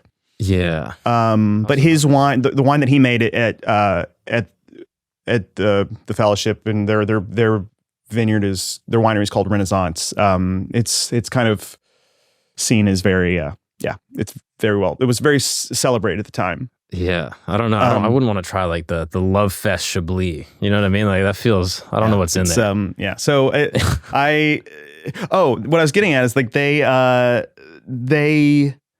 think they thought, we're going to, if it's good or bad, it won't hurt us. We've been through everything. We might at least sell some wine. So I think they kind of wanted to keep me within some sort of boundaries. And by talking to him, it would have opened up too much. Yeah. And if I made it look bad, whoever had made the decision to let me talk to him would probably get in trouble or. And then just briefly, the finances. How did the money work? Yeah, they, so everybody has to give 10%, a tithing. So that's at the very least. And a lot of people, they're making really good money. It was like, I think there was somebody in the Tudor family was involved at one point. There was like the English aristocracy. There was a lot. Yeah. There was, a lot of people who came from generational wealth, had a lot of money or good jobs. Robert really wanted people to be doctors and lawyers and artists. And, so they're getting in a lot of money from that. Also, everything costs, like all these dinners, to get a photograph with Robert costs like $100 at every event. So they're like really bleeding you everything. And the more money you get, the more favorable treatment. Even like he only shows up to certain funerals. They have like a funeral on the compound and they get buried in the cemetery. I sort of got the sense he shows up if you donate all your money to him after you die. No way. Or if you give money for some building that ends up maybe not actually going to the building. So even in death, it's kind of this sign that like you have to pay to play. So I imagine if you're at a funeral and Robert's not there and that person didn't have any money left over because they spent it all on doomsdays or whatever. That's it's a sign. And correct me if I'm wrong, but these members or a number of them had basically infiltrated Google. So this came out. After the podcast came out, I got a lawyer reached out that was like, wanted to talk or maybe sort of an expert witness or something that said, they had kind of infiltrated this company and there was some sort of discrimination happening within. That didn't surprise me. I'd heard about that happening before. Like they'd done another company and like I knew that they'd been involved in like early tech companies because they were, started in San Francisco in the 70s. But I was surprised when I found out it was Google. So how does a cult infiltrate Google? So a member, the guy had been there forever. He has been in the group forever. He got a job there because again, a lot of them were like early tech people. He just got a good job in one business unit. I think they do like videos for marketing team or something. So it's Google's very big. It was like one business unit that he got there, and he was only hiring allegedly. This is what came out from a whistleblower. That they were kind of there was preferential hiring for only other members. They would have events where they were hiring fellowship contractors and like ordering fellowship wine. And this guy, Kevin Lloyd, he worked at Google at the time, and he started noticing like all these people come from the same place and they all dress the same, like what's going on. And he finally put it together, and he was very sick, like knowing that he was working with all these people who were a part of something that seemed to be very corrupt. And so he told his superior, and says he was fired after that.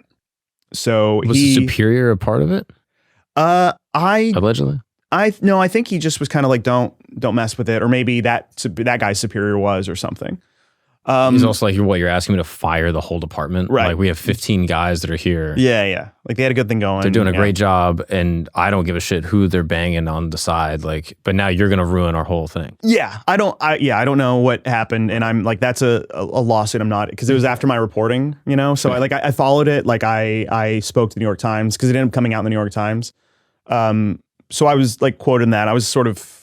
I was tracking it, but I can't speak as like, I have to be more cautious because, I'm afraid of religious groups suing me, but I'm even more afraid of a big tech corporation suing me. So, completely reasonable. Yeah. And so now, since you published the story, the podcast came out, it got, hundreds of thousands of people are watching this and consuming and learning about this whole thing. It seems like there's pretty bad press for this organization. Were there ever any points where you felt your life was in danger, or that you felt that the organization was coming for you? No, I think they, in the past, when stuff has come out, they were very, like, they would sue people who spoke out. And I talked to ex-members who said, like, they would hire a private investigator to threaten them and follow them. Now I think they just kind of bury their head in the sand. I think they don't have the war chest that they used to. And the president told me, he said, if I'd been involved back then, I wouldn't have sued the LA Times because, the news organizations have such, freedom of the press is so strong in this country. It's kind of pointless. So I think that they're just like, they've learned it's just better to not give attention to it. That's interesting. I've been, for me, it's been more groups that are very online and like younger, like this place, they're pretty isolated. They've got their own thing going. It's the groups that are online that really attack me and threaten me or like file lawsuits or whatever. Interesting. Yeah. I guess this group has been around the block so much that they're like, look, article comes out. It doesn't affect our ability to recruit. It doesn't hurt us in any way negatively. No one's getting arrested, and it's helping us sell wine. Like, even at worst, like, it's not going to hurt our wine sales. Yeah, I mean, I push back on that because I hope I'm not like. I have no object. I really, when I go into a project, I just want people to know what's going on, and especially if there's like abuse or whatever. Like, I just want to shed light on things. You talk to a lot of people who talk about being hurt, and I think you can't help but be a little hopeful for what happens. Well, you did such a thorough job that now there's an open lawsuit. So this is what I was going to say. Like, that could actually change, the abuse that's happening. Yeah, and I know that.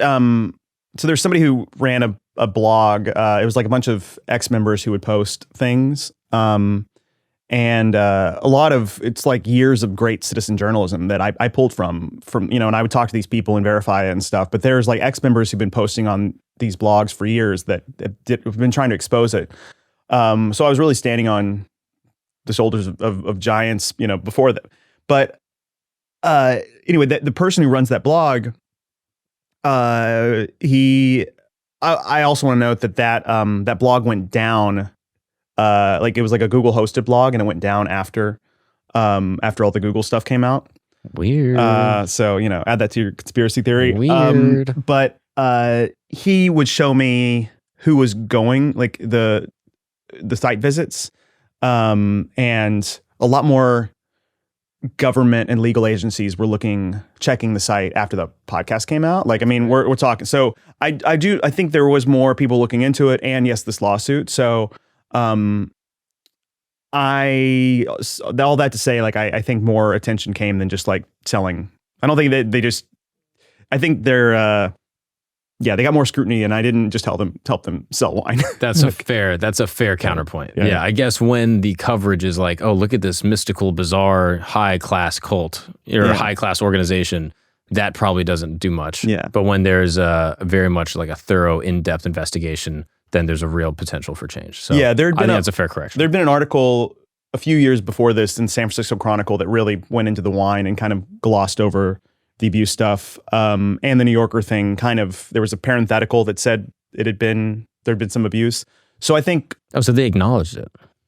The New Yorker, yeah. I mean, they were like, oh, in the 90s, there was some, and the reporter did this. She's an amazing crime, like, true crime, and like she's one of my icons as far as journalists. I think she just got assigned a this natural wine thing. A natural wine thing, and she wanted to work in this crazy cult thing. Makes sense. So it is not a slight on the New Yorker. I was just like really worried that it was going to be something much more in depth on the sex abuse. Interesting. That I get scooped. What's up, guys? We're going to take a break really quick because you need a clean and healthy alternative to give you energy throughout the day. If you're like me, you've been using a bunch of different type of stimulants and supplements to try to get yourself through the day.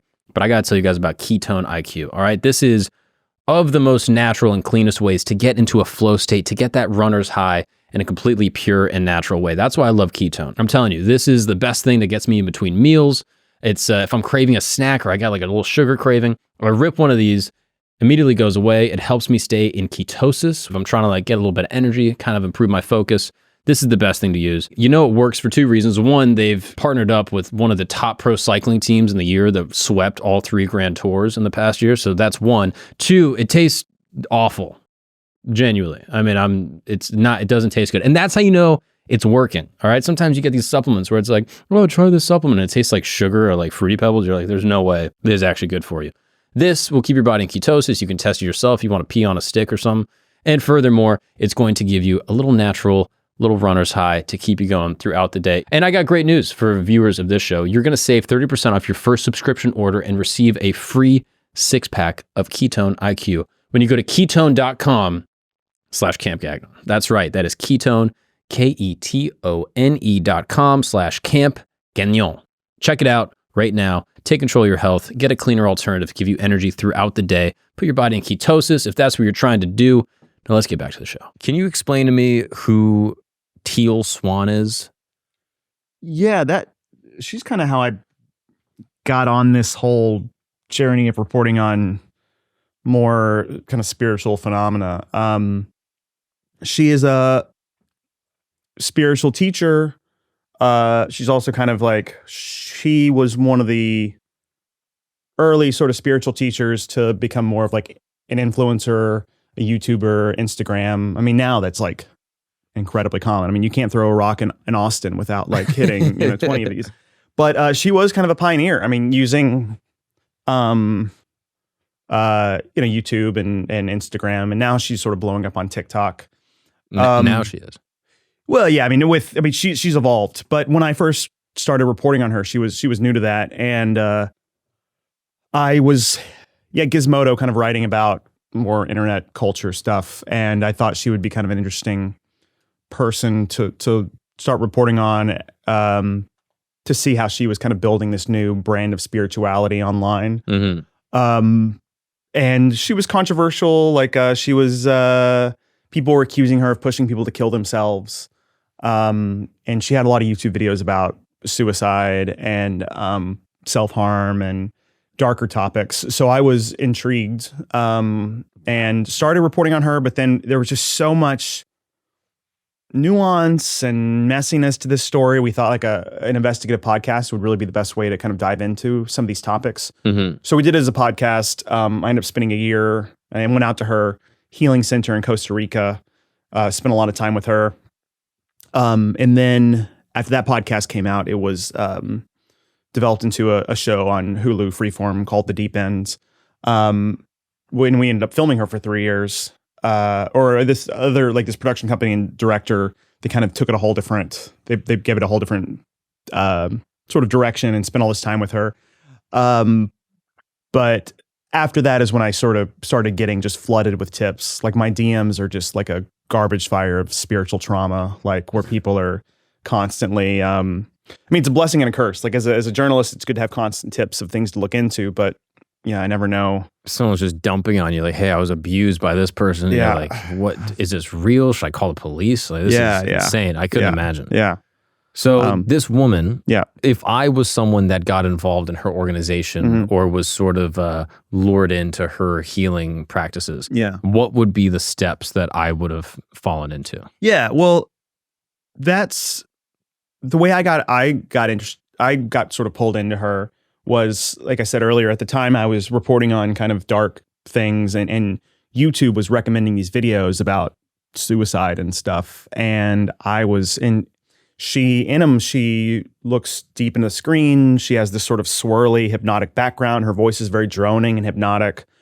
And it's easy to just kind of get sucked into watching these videos. And that's when I was like, my spidey senses were like, she's doing something unique and maybe disturbing. I don't know. I want to know what's going on.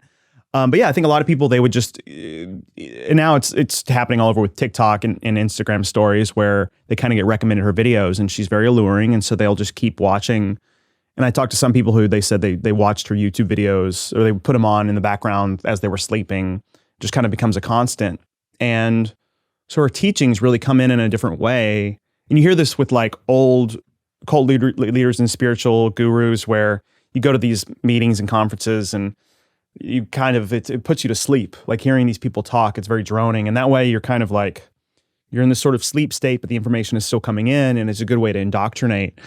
Do you really think that that's a like almost like a hypnotic education? Like you become in sort of like this liminal conscious, non-conscious state? Yeah, I mean, there are so-called cult experts who have said that. I mean, I'm not an expert on the psychology of it, but yeah, I think like there are all these kind of easy sort of mind control, which is a loaded term, but like, yeah, different ways to like really indoctrinate somebody. And I think that can be effective, where you're kind of like, you're getting the information and you're there, but you're sort of lulled to sleep. And yeah. Wow. But it's like, there is this kind of balance of like, used to be you had to go on a spiritual pilgrimage or go to like a business marketing thing, whatever. You like had to find a book. You had to meet someone. Yeah. Like the contagion had to be one-to-one in real life. Yeah. But now the contagion for these sort of ideas and these ideological groups can happen and proliferate like exponentially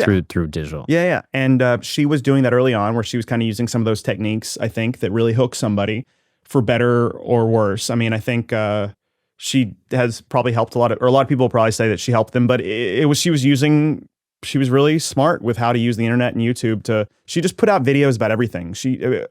When I was reporting on her, and this was like 2017, I mean, she had videos about like weight loss and chakras and crypto and self-harm and like everything. Like she was just pumping them out. And so anytime you're looking for something, there's a Teal Swan video. Yeah. And people would tell me, I put my intention to the universe and YouTube delivered this video. And I was like, I don't know if that's the universe. I think that's just, the algorithms and good SEO. Yeah. And then she told me she was using SEO that she knew people like, especially like suicide and self-harm. That's something that there's so much stigma there that people are afraid to talk about it. So there was a period where if you Googled, I want to kill myself, the first video that popped up was Teal Swan's YouTube, I want to kill myself, parentheses, what to do if you're suicidal. I mean, this seems like a good video though. Like I would hope that if you are someone that is having ideation, you would click on this video and this person would say, hey, your parents love you and there's so much more to live for and life's amazing and you're going through a depressive episode and maybe you should seek clinical help. Yeah. That's what I want the video to say. Yeah. Is that what the video said? No, it did not. Yeah. Can you paraphrase what the video said? So it's she in it there. I mean, there's a lot of, that's a problem. It's like hard to be the one to condense everything that somebody says over several hours. But there was also has a whole library of work. I don't want you to be the arbiter of everything she says. Right. But she was accused of romanticizing suicide. Basically, saying, she would say things like, it's a reset button. It feels very good to die. Don't be afraid of death. Things like that. Because she's lived many lives and she apparently knows that how it can feel good to die and that it can feel like a reset. But she won't necessarily say like, and you should do it. But she would be like, if it was like this balance, like it feels very good to die. I understand why you want to do it, but you shouldn't. But it's like this. It was like this weird. Yeah. So I think it helped because I talked to people who they went through a really dark time in their life and like spirituality helped them out of it. But a lot of spirituality at the time was very woo-woo and optimistic. And she was one that made a safe space for these darker topics. Now, have you used the C word when referring to her? Not that C word, the other C word. I never called her a cult leader. Okay. I think since that came out, more people have, I don't know. I think like where I landed on that is like, she kind of challenged my view of like what it means to be like a cult in the modern age. Like I think I don't know, like, but yeah, she's been accused of being exploitative and a cult leader and stuff. But I see her more as like a spiritual leader that was doing something very, very unique at the time. So now, could you give me, and for any of the potential, audience that's like sort of interested in these kinds of ideas, what would be a healthy framework to discern between someone that is, maybe a cult leader that's, proliferating their ideas through digital, and maybe someone that is like a genuinely, good actor that is putting out like positive mental health information or spiritual information to the world? What would be sort of like a checklist or criteria that I could look at to discern? Yeah, there are, again, like there's people who really lean into like Steve Hassan, Yanya Lalich. These are cult experts that have their own kind of guides. Sure. Rick Ross. Rick Ross? Rick Ross, not that Rick Ross. What the hell? Yeah, I know it's, those are kind of the three. Ricky Rose, that's crazy, dude.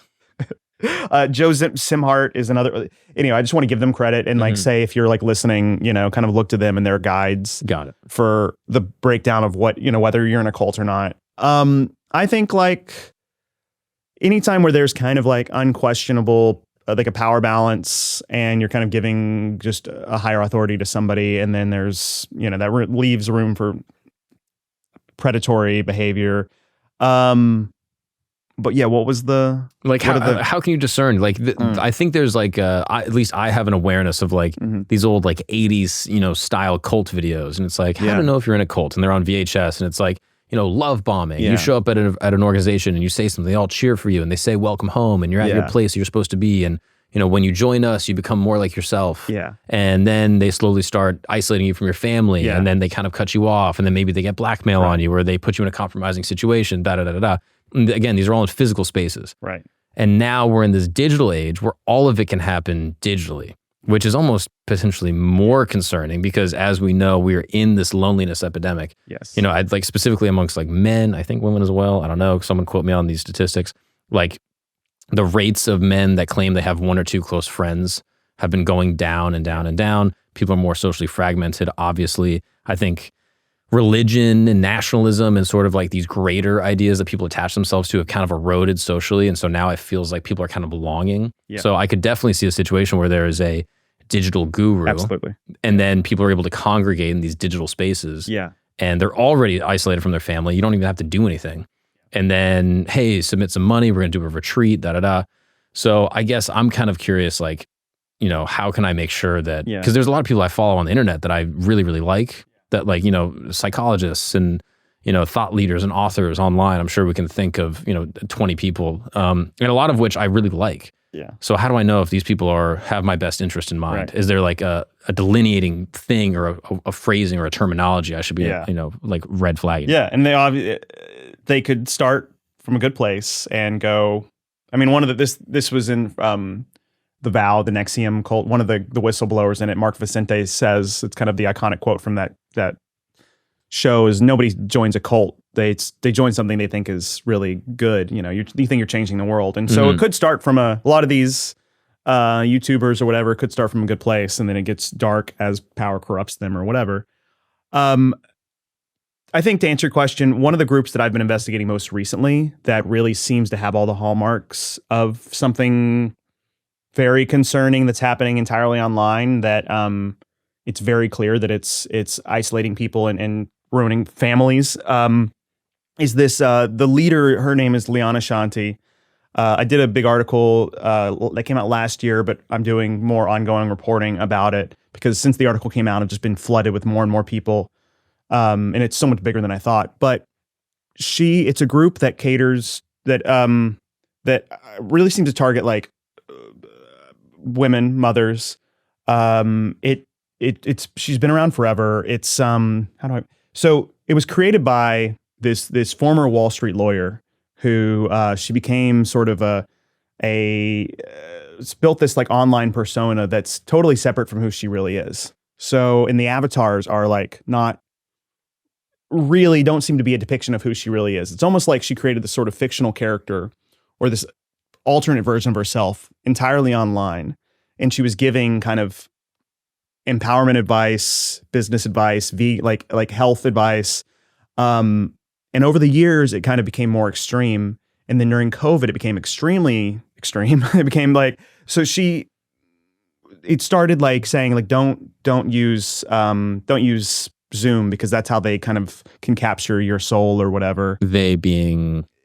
There's a race of reptilian overlords that feed that, they're Luciferian, satanic. They feed off of our energy, and COVID was all a part of that. And they're going to round up your children in the FEMA camps and force the vaccine, which kills your soul. And if you go near anybody who's been vaccinated, it sheds on you and kills your soul.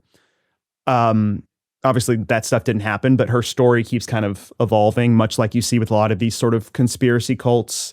It's very like QAnon adjacent. I call it, I mean, I'm not the first to, but like WooAnon is kind of a new, it's like these, conspirituality type groups. Wow. That's an interesting term, conspirituality. Yeah. There's a podcast called Conspirituality that dives into all of, and it's, they really go deep on probably a lot of the people that you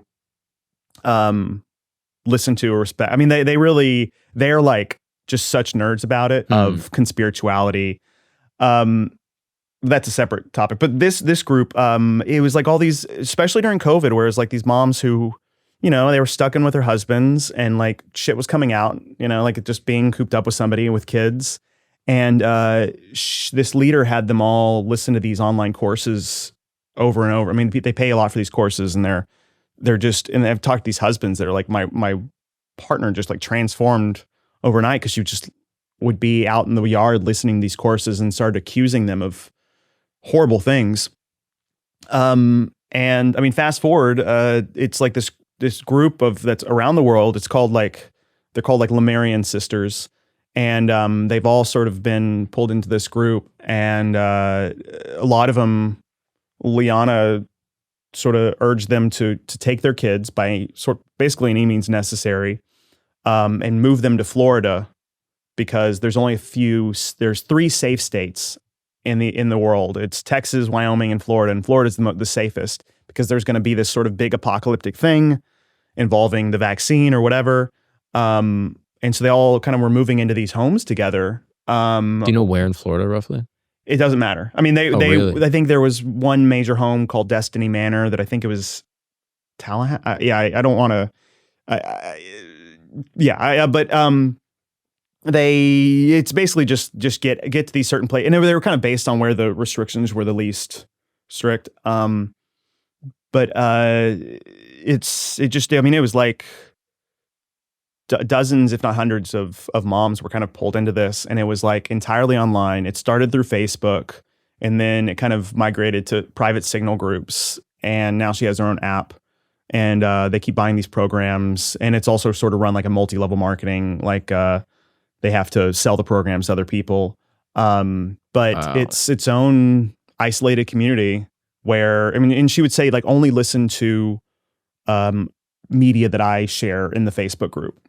And so she would share clips of podcasts that kind of fit with her teachings, which was constantly evolving. There's always like new kind of boogeymen ripped from the headlines. It's like at first it's the vaccine, but then once that kind of moved on, it was different things that she was telling people to worry about that could harm your children. And then, it was like one big, and if anybody like questions her, they kind of get kicked out, and then all of their like confessions will get posted. So like one woman, she was like, when Liana was like, don't listen to any other podcast, no media that unless I post it here. She was like, what about Joe Rogan? I thought you liked Joe Rogan. And she's like, I can't believe you questioned me. She started in this, because there's this nature of confessions, which is common with a lot of groups. It's like, we're your therapist now. Tell us all your dirty secrets. Also, here's some sort of dirty secrets that you don't even remember, that happen. And like, you get people thinking like, oh, I can't believe I did these terrible things. And they confess to them. And then you have like recorded, some groups that I'm not going to say public, they're like, have been accused of like, getting people to record things or even fake things about their family to, because then you have this like collateral that if you leave, then they'll share this information. Wow. So now through these Facebook groups where there's this sense of like, we all have to confess all of our sins. So you have Liana has like all these things, like people's posting these terrible things that they've done or that have happened to them, true or not. And then once they leave or they get kicked out because they want to listen to Joe Rogan or whatever, she will then post them on, because she on her Instagram, she has like 27,000 followers. And she's posting all day, every day, all these conspiracy theories and her teachings. And then once somebody gets kicked out, they're like an example of like Satan got them. So she'll start posting all their confession, like screenshots of their confessions and like tagging their employers or their family members. So she's an example of how in the past you really had to be like, if you had tendencies of a cult leader, sociopathy, narcissism, whatever, you still had to put in a lot of work and like everything kind of had to align for you. Now you can just kind of become a pariah on social media, or kind of the algorithm sort of brings people who may be receptive to your messaging to you, and that power can kind of corrupt you. And then you can you see this now, like even on TikTok, people kind of become like mini spiritual cult leaders because they get canceled or something. And then for saying something out of mainstream, and then all of a sudden people are like flocking to them. And then that kind of power, like overnight, they have all this power and influence. And then you see them sort of become more radical and pull people more into radical thinking. So not only is it making it easier to sort of create a cult leader online, it's easier to do all the sort of have the tools of a cult where you're collecting collateral very easily by people posting things on Facebook or whatever. And then you can more easily weaponize that collateral by posting and tagging employers. It used to be like a group would have to, this is a common tactic of a group that I will not name, but like they'll get all this intel and all your confessions, and then they'll start a website with your name and buy all the domains. It's also like what doxers do, or, like internet trolls, they buy all the domain names and they'll post your confessions and now you can just easily do that on your phone. So this is a situation that could happen where, you're like 2019, you're married to a woman, she has a baby, like you have a family, you have 2 kids, and then all of a sudden she is a little skeptical of all the things happening around, COVID policy. She's looking, understandably so. Like sure. It was a crazy ass time. Yeah, it's insane. There's all this conflicting information. No one knows what's going on. Yeah. All the institutions of like social trust are kind of gone. Like who do we look to as like our guiding light in this? Maybe historically it could have been religion. It could have been a litany of different things. So now people are sort of lost. They're online. Your wife is now listening to this one woman that has all the answers. And she's figured it out, and she's listening not all day, nonstop. And then one morning you wake up and your wife and your kids are gone. Yeah. And you're like, hey, where are you? The number's blocked. Her phone line is dead.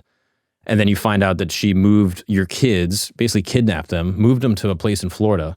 And now she's living in this quasi-digital, somewhat real group where now she's telling secrets about her trauma, her life, and all of this is used as collateral against her to where she can't leave. You summed it up better than me. That was a pretty clear pattern that was happening. That's been happening. That is still heartbreaking. Yeah, for everyone involved. But like, obviously, I'm thinking about it from like the dude's perspective. Like, my wife and kids are now gone. Yeah. And hey, even if you're able to get a hold of her, like, babe, you got to get out of this. What are you doing? She's like, look, I want to leave, but I told them this, and they have pictures of this, and they know about this. And if I leave, they could buy up a domain and leak all of it, and it's happened before. And yeah, I don't know what to do. I mean, for me, it's the kids that are wrapped up in this. Yeah. But yeah, it's a lot of dads that their lives are completely, and also it involves a lot of accusations, like against the father for doing horrible things.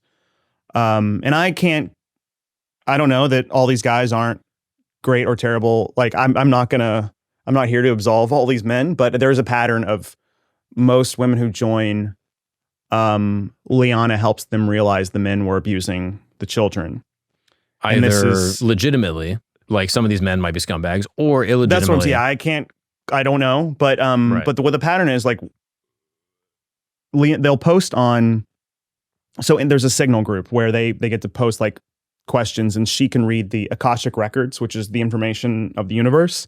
It's kind of like a spirituality thing. She reads the Akashic records and she'll answer their questions. And so I saw a lot of instances, people would leak these to me, and it's like, I my son is wetting the bed. Why? And it's like, well, because the father they were sexually abused. And then you're like, why would this woman make this up? She must know. Like, who just makes that up? And he is wetting the bed. There's proof. Like, I have something substantial that I can stand on. Yeah, and there are many reasons. But she's able to loop it back and sort of like kind of gaslight them in a way into believing that there's something nefarious happening when there might have been nothing happening. Right. And I this is in the reporting, one woman who, she kind of helped me understand the whole scope. So she got into it because, and she's one that now she's out of it, but she it was her third pregnancy. She was having postpartum issues, a lot of weird weight fluctuation and feeling like not in a good place. And doctors, she sort of felt like gaslit by mainstream medicine. You know, doctors like, this is just in your head, da-da-da. She's like, I don't want to feel this way. I'm not making this up. So she went looking online. She found the Front group, which is the Health Mastery Institute, a Facebook group. And in it, you had all these women that were like, hey, you clear out, you don't use, eat processed foods and it'll balance out your hormones. And sure enough, that worked. Mostly it was just like having the validation that she wished the doctors had given her that she wasn't crazy. And you had all this group of women and then she felt better. And then they're like, okay, you've healed your body. Now heal your mind and spirit. Let's go deeper in. So they joined the deeper Facebook group, which is the Lemurian Mystery School. And that's where Liana's kind of Lord and Savior. So then there's like getting more into like more radical and spiritual teachings. Then you pay to join the Facebook group where you get the really one-on-one. She answers questions. Hey, my kid's wetting into the wet bed. Why is that happening? She's like, well, he's been abused. And this woman in particular, she just had a family member die. That was really hard for her. And Liana said, well, that was the person abusing your kid.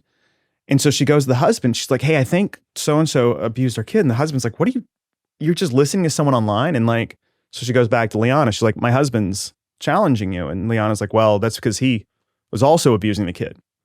So this woman who's now left, she was like, I got so in deep, like over time, because I was like, why? Well, this is helping me to like, why would this woman who everybody is saying is helping, like, why would she make these things up?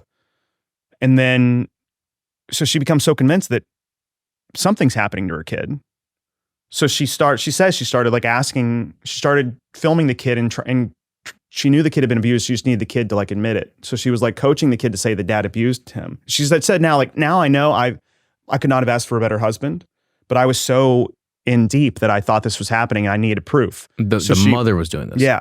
So she called Child Protective Services and got them involved, accusing the kid and trying to get the kid to say, and like kids' brain, you know, if you push a kid to think that something happened, I mean, like there was a big thing in the Satanic Panic where it's like all these social workers that were convincing kids they were abused by Satanists or whatever. Like that can become a very real memory, especially if somebody that you really believe, like your mother, convinces you. So all these kids now are being indoctrinated too, and they're afraid to go out.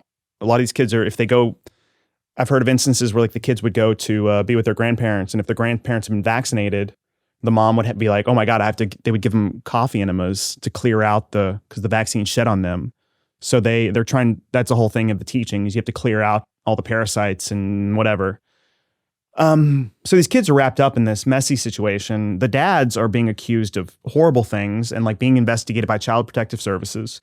And then the moms will, basically take the kids and move them across country borders, state borders to Florida. A lot of them are coming in from Canada or other countries.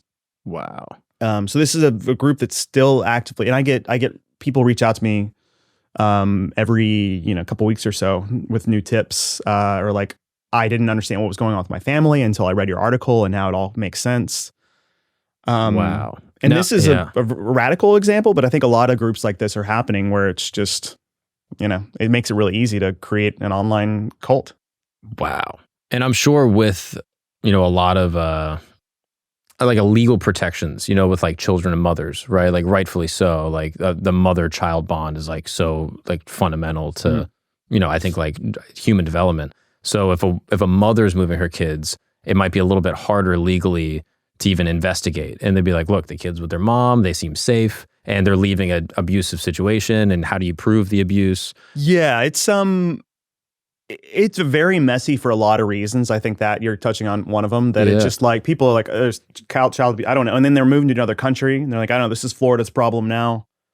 It's, and she, again, she's a former lawyer, the leader behind this whole thing. So she knows. So she's pretty good at kind of knowing what she can tell people to do legally, and she also is good at keeping her hands clean. She has other people below her kind of giving the more potentially like criminal order, or I don't know. Yeah, it's wow. Yeah. So now, any of the women that you spoke with that got out, what was the collateral to them once they left? So because so they're posting these like in these signal groups where people are like they're asking her questions, and she's like, all the time she's like, hey, I think somebody what happened to me? And it's always like, so-and-so abused you, or so-and-so abused your kid. I mean, it almost always would seem to go there, where she just takes it to just a whole other level of darkness. It could be from like wetting bed to like, why do I feel this way? And it's like, a lot of times it goes to childhood abuse. So you have these people being like, talking about like, and she's like, oh, you just need to listen to more of my recordings and they'll start to come out. And you listen to her recordings. I mean, they're very hypnotic. I mean, when people tipped me, I got the story because people tipped me, because they were like, this is Teal Swan to like a whole other level. Her courses are very hypnotic, and they make you sort of go deep into reflection on your family and your past history. And they're like, sink into your trauma. Like anytime that you were in a, it kind of makes you look back on your memories with like a dark cloud. Sure. Like any memory, like that time you were left in the car, that was abuse. That time, like if your dad was really hugged you a lot, like that was sex, that was actually grooming. And she says it with such authority, like that was actually like, if your dad was, because dads are alpha males, and there's a lot of also kind of that kind of Andrew Tate sort of alpha masculinity weirdly brought into it. It's any kind of new big kind of conspiracy adjacent or just charismatic influencer kind of seems to seep into, it's like her teachings are constantly evolving. But anyway, if it's saying like a dad touched you too much, he was grooming you and he was abusive. And so a lot of people, like, they start looking back on their childhood interactions in a much darker way. And they'll post like, oh my God, maybe my dad did abuse me. So then she has that. So it's people that are uncovering things through listening to her hours and hours of hypnotic programming, that they're having these new realizations. And you get valid once you post like the sort of sisterhood in her, like, yes, that's good. More, like, you need to uncover more. And so you're getting validated by posting these confessions. And are the confessions to the group? Like, can everyone that's within this inner sanctum see it, or is it only to her? It's a lot of I think they've moved off Facebook more recently, but it was a lot of Facebook posts, private group, or in the Signal. And Signal is an encrypted messaging platform. Yes, yeah. Like WhatsApp or all that. But so you're posting it there for everybody. And in the Facebook group, she had to approve everything. So people are only saying things they think she'll approve. And she would say, don't talk. She would apparently say, don't talk amongst each other separately. I can't monitor the energy. So people are only allowed to really talk in the Facebook group messages that she approves. And again, this is a thing where like a lot of cult-like groups, there's a lot of information control. There's like, in the Fellowship of Friends, there's rules about no gossiping. And so, but it's all kind of in this, it's all there. It's like baked into the platform where information control, like the language, they use keywords that only mean something to each other. Language is a big thing where like in the Fellowship, there's certain words. So once they go back to their family and they're describing their feelings using only sort of Fellowship lingo, there's this alienation baked in, and your family's like, I don't even know you anymore. And then you're like, my family doesn't even get me anymore. Like, language pushes you deeper in. Yeah. There's a great book called Cultish, The Language of Fanaticism by Amanda Montell, who's like a linguist and goes deep into this. But language is such a big part. And now you see that with like corporate culture, like Amazon has its own words that Bezos comes up with that sort of trickle down. And but yeah, language is big with alienation. And you see that with like podcast groups, or, it's like you kind of need to know the lingo in order to like get in on the group, but then you're sort of part of whatever gang or. Right. But which is kind of fun when you're doing it with like sort of like an entertainment group, or it's kind of like, you know, like, oh, I listen to, you know, like this influencer and we're part of this group, or I'm a fan of this sports team. Right. You know what I mean? That means that I'm a totally. And like that's sort patriotism. Of, like exactly. It's like that's baked into everything. So but, it's tapping into these tribal things that we already do naturally. Yeah. But then drives it even deeper where it's like, you must talk in this way. And now that there's a loneliness epidemic and we kind of are missing out on that. Like you used to get that from like school pride or fraternities or something. Mm-hmm. And now where during COVID and just in general, a lot of institutions are crumbling. It makes, there's like a God-sized hole in our hearts or like a community-sized hole in our hearts that these grifters can very easily fill. Dude, I mean, and it's so insidious too, because it's almost like horoscopes in a way where it's like, if I look back on all of my, you know, childhood history, right? Like nothing bad ever happened to me, but it's not only the bad. So there's, you know, a massive amount of people that have legitimate trauma. And so it's pretty easy to look at your legitimate trauma and be like, oh, this happened and this is the cure. This person, this woman, this woman you're talking about is the cure for it. Yeah. But then you can even look at positive things like, oh, my father was, you know, loving and doting on me. That's also negative. So no matter which way you look at it, it's all negative and it's all leading you back deeper into this group. Yeah. What's up, guys? We're going to take a break really quick because I got to tell you about my favorite thing ever, and that's professional sports, okay? You know how you make professional sports more fun? You play PrizePicks. That's right. PrizePicks is the #1 daily fantasy platform in America. This makes sports more fun. If you think sports are just kind of boring, not like me. I think sports are the coolest thing ever. I watch every sport. I know every athlete. If you want to make sports more fun, go to prizepicks.com/camp and start playing today. It's great. I've lost tons of money. I'm so bad at this game. I don't know how to play. I don't know anything about sports. But let me just tell you some of the picks that I'm going with and pick the opposite of me, and maybe you'll win money. Kyle Higashio. I'm going to say more on baseball. What other sports we got, guys? I have a couple sports consultants in the room with me right now. So we have Dodgers playoff baseball. I'm going to say more. More on everything Shohei. Yeah, if Showtime's playing, I'm saying more. Okay, I'm going more on Shohei for everything ever. If you want to play, see, it's so fun, isn't it? Isn't it so fun to play? If you want to play, go to prizepicks.com/camp. Check it out. What's up, people? We're gonna take a break really quick because I got to tell you about an amazing sponsor. This sponsor needs no introduction. You've seen the ads. You've heard us talk about it a million times, and I bet there's a big part of you, pun intended, that wants to try it. What am I talking about?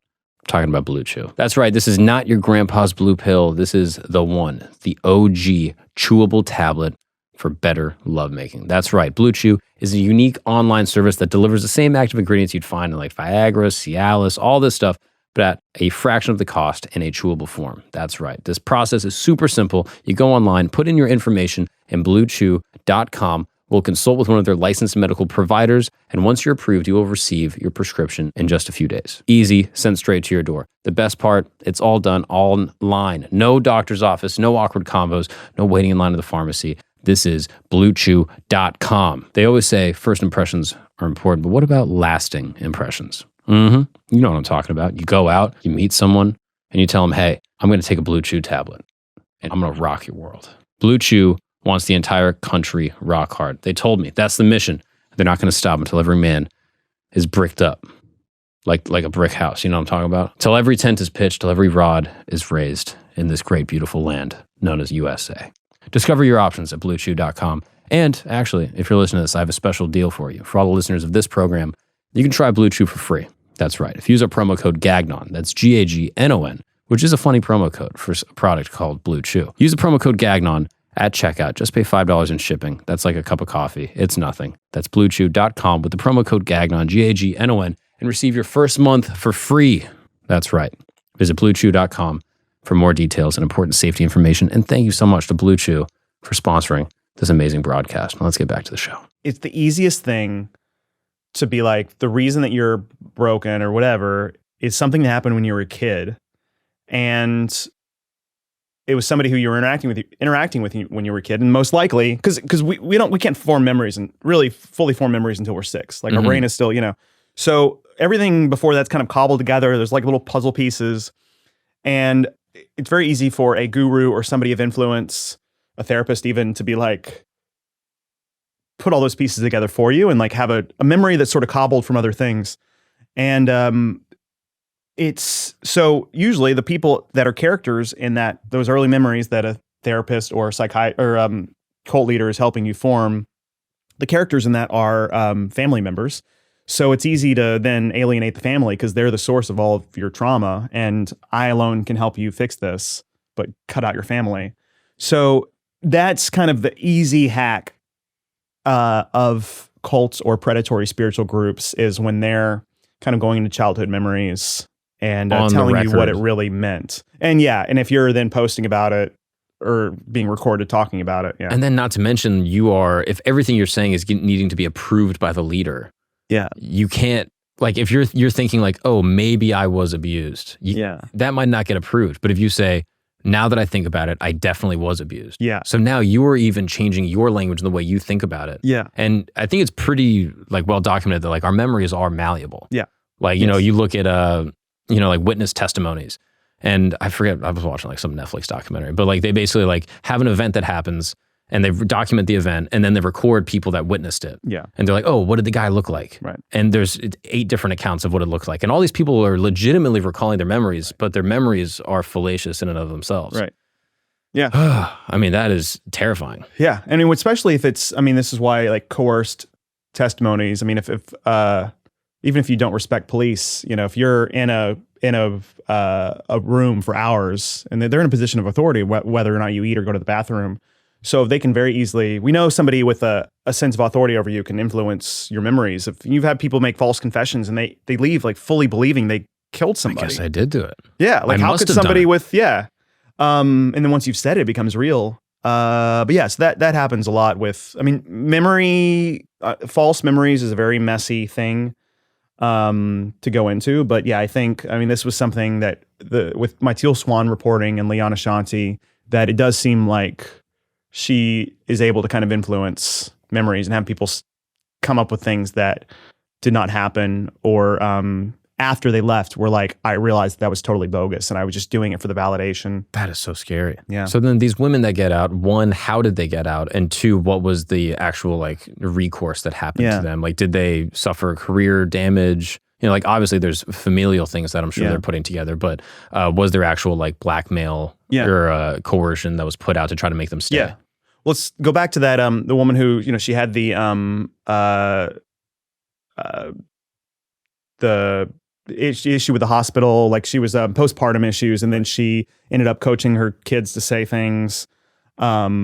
She ended up like having sort of a mental breakdown, like so much anxiety from uncovering these new things, and like, oh my God, my kids are being abused, and now like I'm trying to cut us off from our husband. She ended up checking herself into an institution. And she went through electric shock therapy, just because. But she was like worried that she was going to harm her kids or harm herself. But she said that she sort of deprogrammed because she no longer had access to Facebook, and so that's what kind of cut her off. And then and also, you know, Liana says don't talk to therapists, no couples therapy, because they're all evil, they're satanic. Yeah. So once she realized these people are actually helping me. And they're not acting like how she, you know, says whatever, that sort of broke the programming. And now she's out, and she realized she can't, like the marriage is not, they're not saving the marriage, but she's like, we're still co-parenting. She's trying to get her life back together, or was at the time when I was interviewing her. But yeah, a lot of these people that leave, it's their families are torn apart. It's really hard. It's hard to get their job back. And then a lot of them they're trying to get their job back, but then they're trying to get a new job, but then Liana will tag that employer with all of these crazy things. And so the woman that you spoke with, did this happen to her? No, she kind of stayed off Liana's radar. But there are people who, like the woman who she'd been with Liana forever, and when Liana said you can only listen to, she was with Liana back when it was more friendly and less like radical, and then over time and then when Liana started saying you can only listen to media that I post, this woman was like, wait, what about Joe Rogan? And Liana was like, out. She made an example of like one of her, like, it was basically one of the 12 apostles. And then she started posting, I guess, when this woman, this is in the article, this woman had a really bad pregnancy and like had to, in a very late stage, had to sort of make the like decision to end it. And I guess was feeling very conflicted of like, basically Liana kind of made her think like she killed her kid. And so she was like, went to Liana first, her spiritual teacher, and like was like, I can't believe I killed my kid, which is not an accurate way of how it went down. Like she did the most humane, she did the best thing that she could do in a very, very difficult situation that I will never face. And then when she got kicked out, Liana was posting all these things and calling her like a baby murderer and just like, yeah. So then people they don't want to leave, you know, because they don't want that to happen to her. And then like, it's like this, Liana was like tagging her employers and like stuff like that. Yeah, it gets real dark. I mean, this is insane. Yeah. So how many members of this specific organization, how many could you estimate are like leaving their families or moving? Is there a number you could put on it? Yeah, I think I heard like kind of at one peak, the kind of devoted people who are paying regularly and involved, it was like 160. Okay. She has, again, 27,000 Instagram followers. I think a lot of them aren't real. I think maybe the majority of them aren't real. You know, it's easy to buy followers. I think there's a dedicated core of like 100 to 200. I think a lot of them were making efforts to cut off their families and move to other places. And how many organizations like this do you think exist? Like these digital sort of communities that are at best like, you know, like misguided and at worst like sinister. I mean, I get a lot of tips about things like this. This seemed like a good, it's hard to say. I know, I mean, there's been an uptick in like online cults for sure since COVID. Sure. But it's hard to, you know, it's like a lot of them are just kind of dismissed as like conspiracy cranks, but like because of, used to be like, you know, you had a radio program from your, AM station from your trailer, you know, and you were just like spewing about UFOs, but not to antagonize any of your past guests, but you know, like I'm just saying the stereotypical online conspiracy theorist. Sure. But yeah, now they can all kind of band together and start their own group, and it's easy for one of them to kind of become the leader. I don't know. I wouldn't be surprised if there are thousands of these kind of online groups happening all over. Oh my God. Yeah. And so what can you do? So like, one, I guess I'm curious about like the legal component, like what can the United States government, the government of Florida, and then even more granularly, what could, you know, like a son or a husband or a sister or a mom do if they find their, you know, someone in their family that's drawn into these organizations? Well, what happened with Liana legally, so she had, the real person behind it, her name is Leanne Wilson. And Liana Shanti is kind of this online alter ego that she created. So it's sort of a catfish group. Like she created this catfish sort of cult leader that's a fictional version of herself. That's not even her name. No, it's wow. She she sort of created, she had I think this ayahuasca retreat, and I think this shaman like gave her this new identity. I don't know, she came out of it with this new name, created this sort of Facebook group where that was her self-help coach thing. But yeah, so Leanne Wilson, years ago was, convicted of bankruptcy fraud. And she is currently on probation. And when the article came out, it got on the radar of her probation officer. So she ended up having to go to court. And basically where the judge landed is like, it's kind of outside of her purview to determine if like all this crazy cult accusations really break her bankruptcy fraud. But I think she is, so the judge seemed to think like there's a lot going on here that I can't get into, but maybe somebody else should look into this. But it's just like, she's based in Hawaii. She doesn't want anybody to go to Hawaii because nobody has ever seen her or like met her. Like this was the thing with like the Zoom thing. She said, don't do Zoom because they'll capture your soul. So she would not, and she would say videos are evil. So it was like all photos, but they're very heavily, it's very obvious that her photos are all like photoshopped or manipulated. She recently did go back on, she said no video, but now that there was more, after the article, there was more pressure to show who she is. So she posts videos, but they look very, like the eyes don't move really with like the face, and they're kind of it manipulated. Seems, and I did dig up an old photo of her, and she looks very different from what she must have like de-aged 30 years, and but anyway, so she's in Hawaii. She doesn't want anybody to be near her, so nobody's really seen her. But the fact that she's in Hawaii and a lot of the people are in other countries or in Florida, and she's really pretty safe about not like having her sort of, there's this term flying monkeys, which is kind of like the inner circle. Obviously like a Wizard of Oz reference, where it's like you have a lot of cults have their flying monkeys to kind of do their bidding. And so she has a lot of so-called kind of people that have been referred to as flying monkeys who sort of do the more questionable things for her, or like will tell the women how to get through the Canadian border to avoid vaccine mandates or whatever, Wow. Yeah. And then if you're a family member, like what could you do to try to pull someone out? I think just be as understanding and open as possible. Like go against the sort of programming that your family doesn't get it and they don't understand this new awakening. Like be open and curious and open-minded about the maybe crazy things they're saying, and do whatever you can to kind of challenge that programming. I asked, actually, I have one of my best friends. She was raised in NXIVM, and we actually met totally by coincidence. She had just left NXIVM, and it was the day Keith got arrested.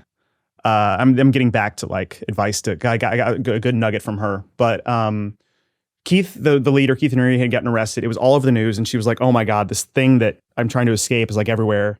She was like, "I just need to meet a random dude in Brooklyn who has nothing to do with cults." So she got on Bumble, and we matched. Were you already covering cults at this point?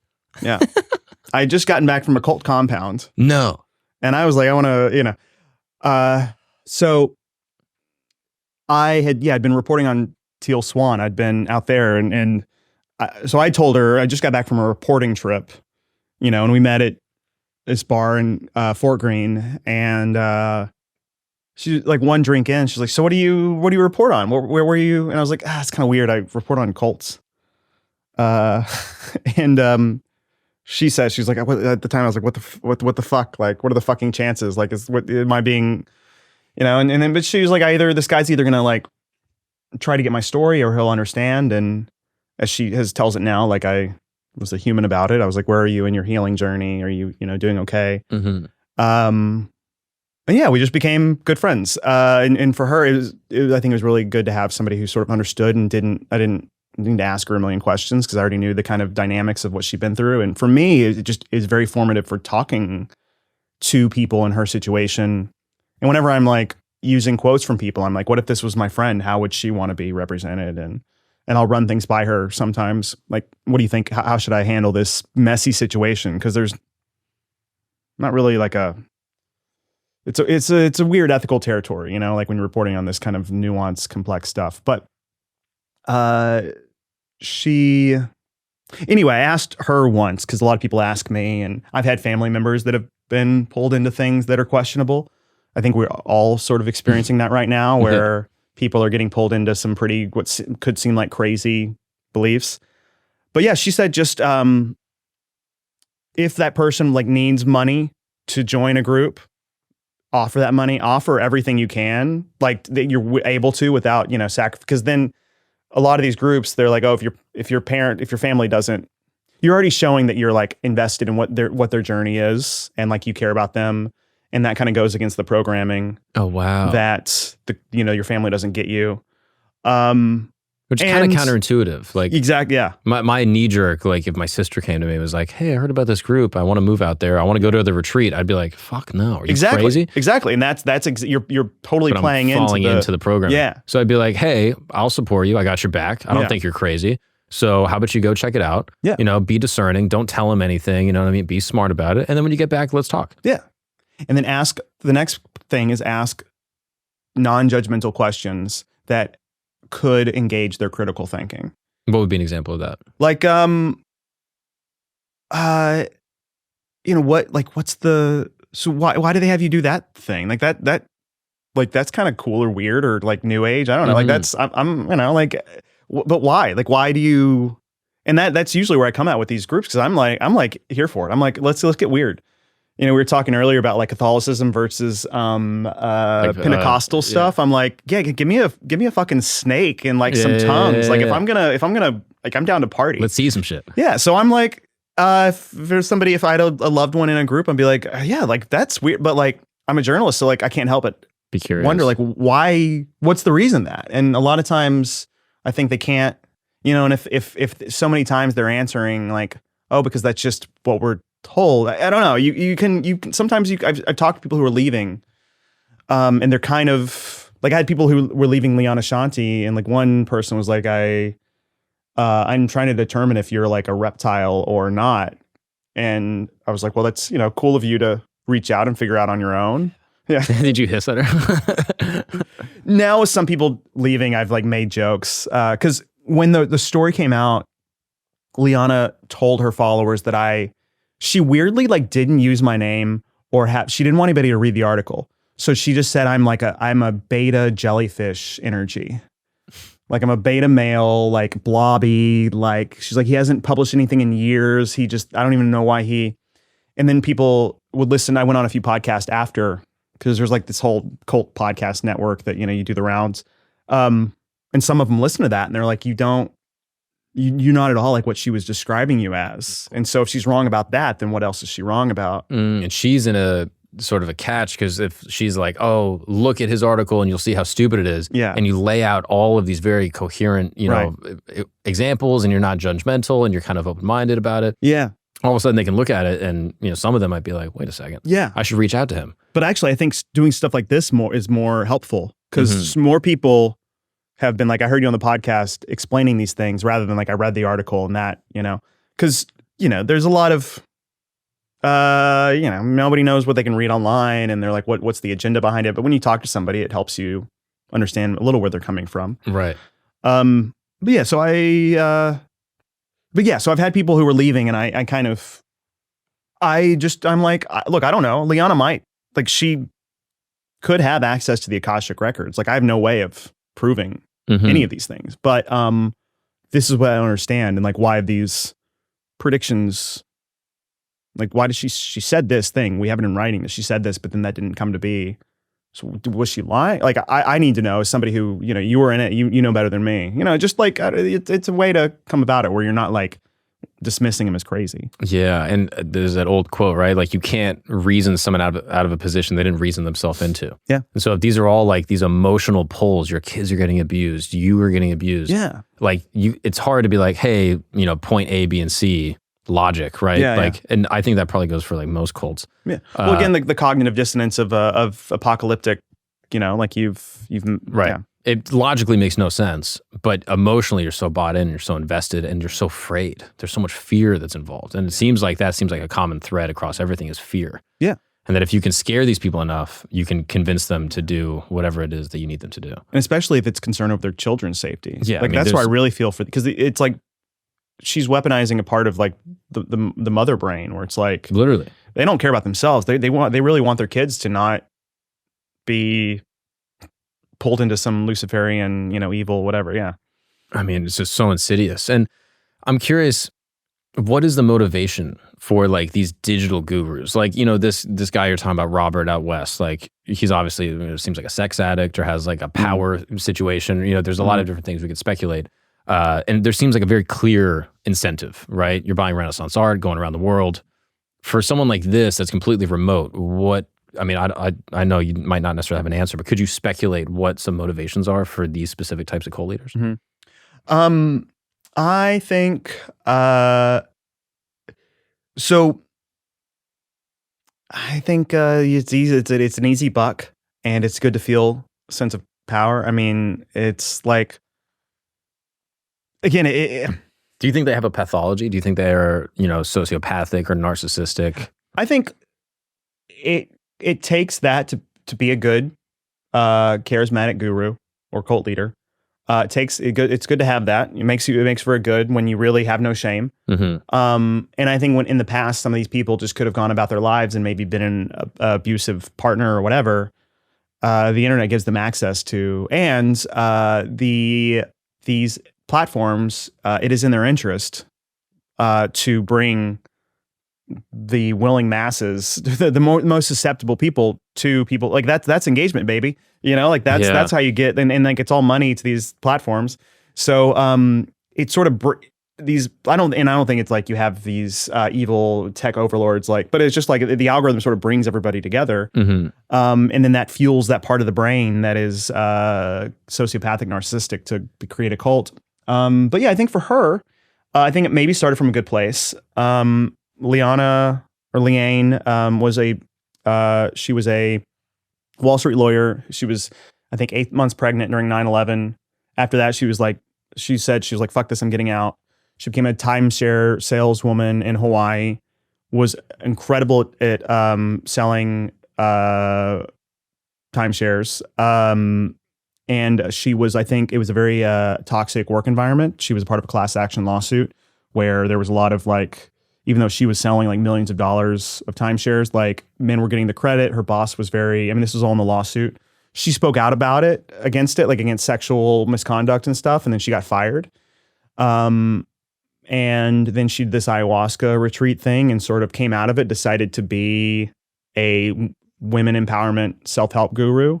In the early days, it was very simple, giving women good advice about how to start their businesses and how to do a vegan cleanse and or juice cleanse. And over time, people started saying you cured me from cancer, or you changed my life, or I had postpartum issues. And I think enough people tell you've got some sort of higher consciousness or something, then you're maybe I am onto something. And so I think that kind of, and it was purely online. It was almost like this video game.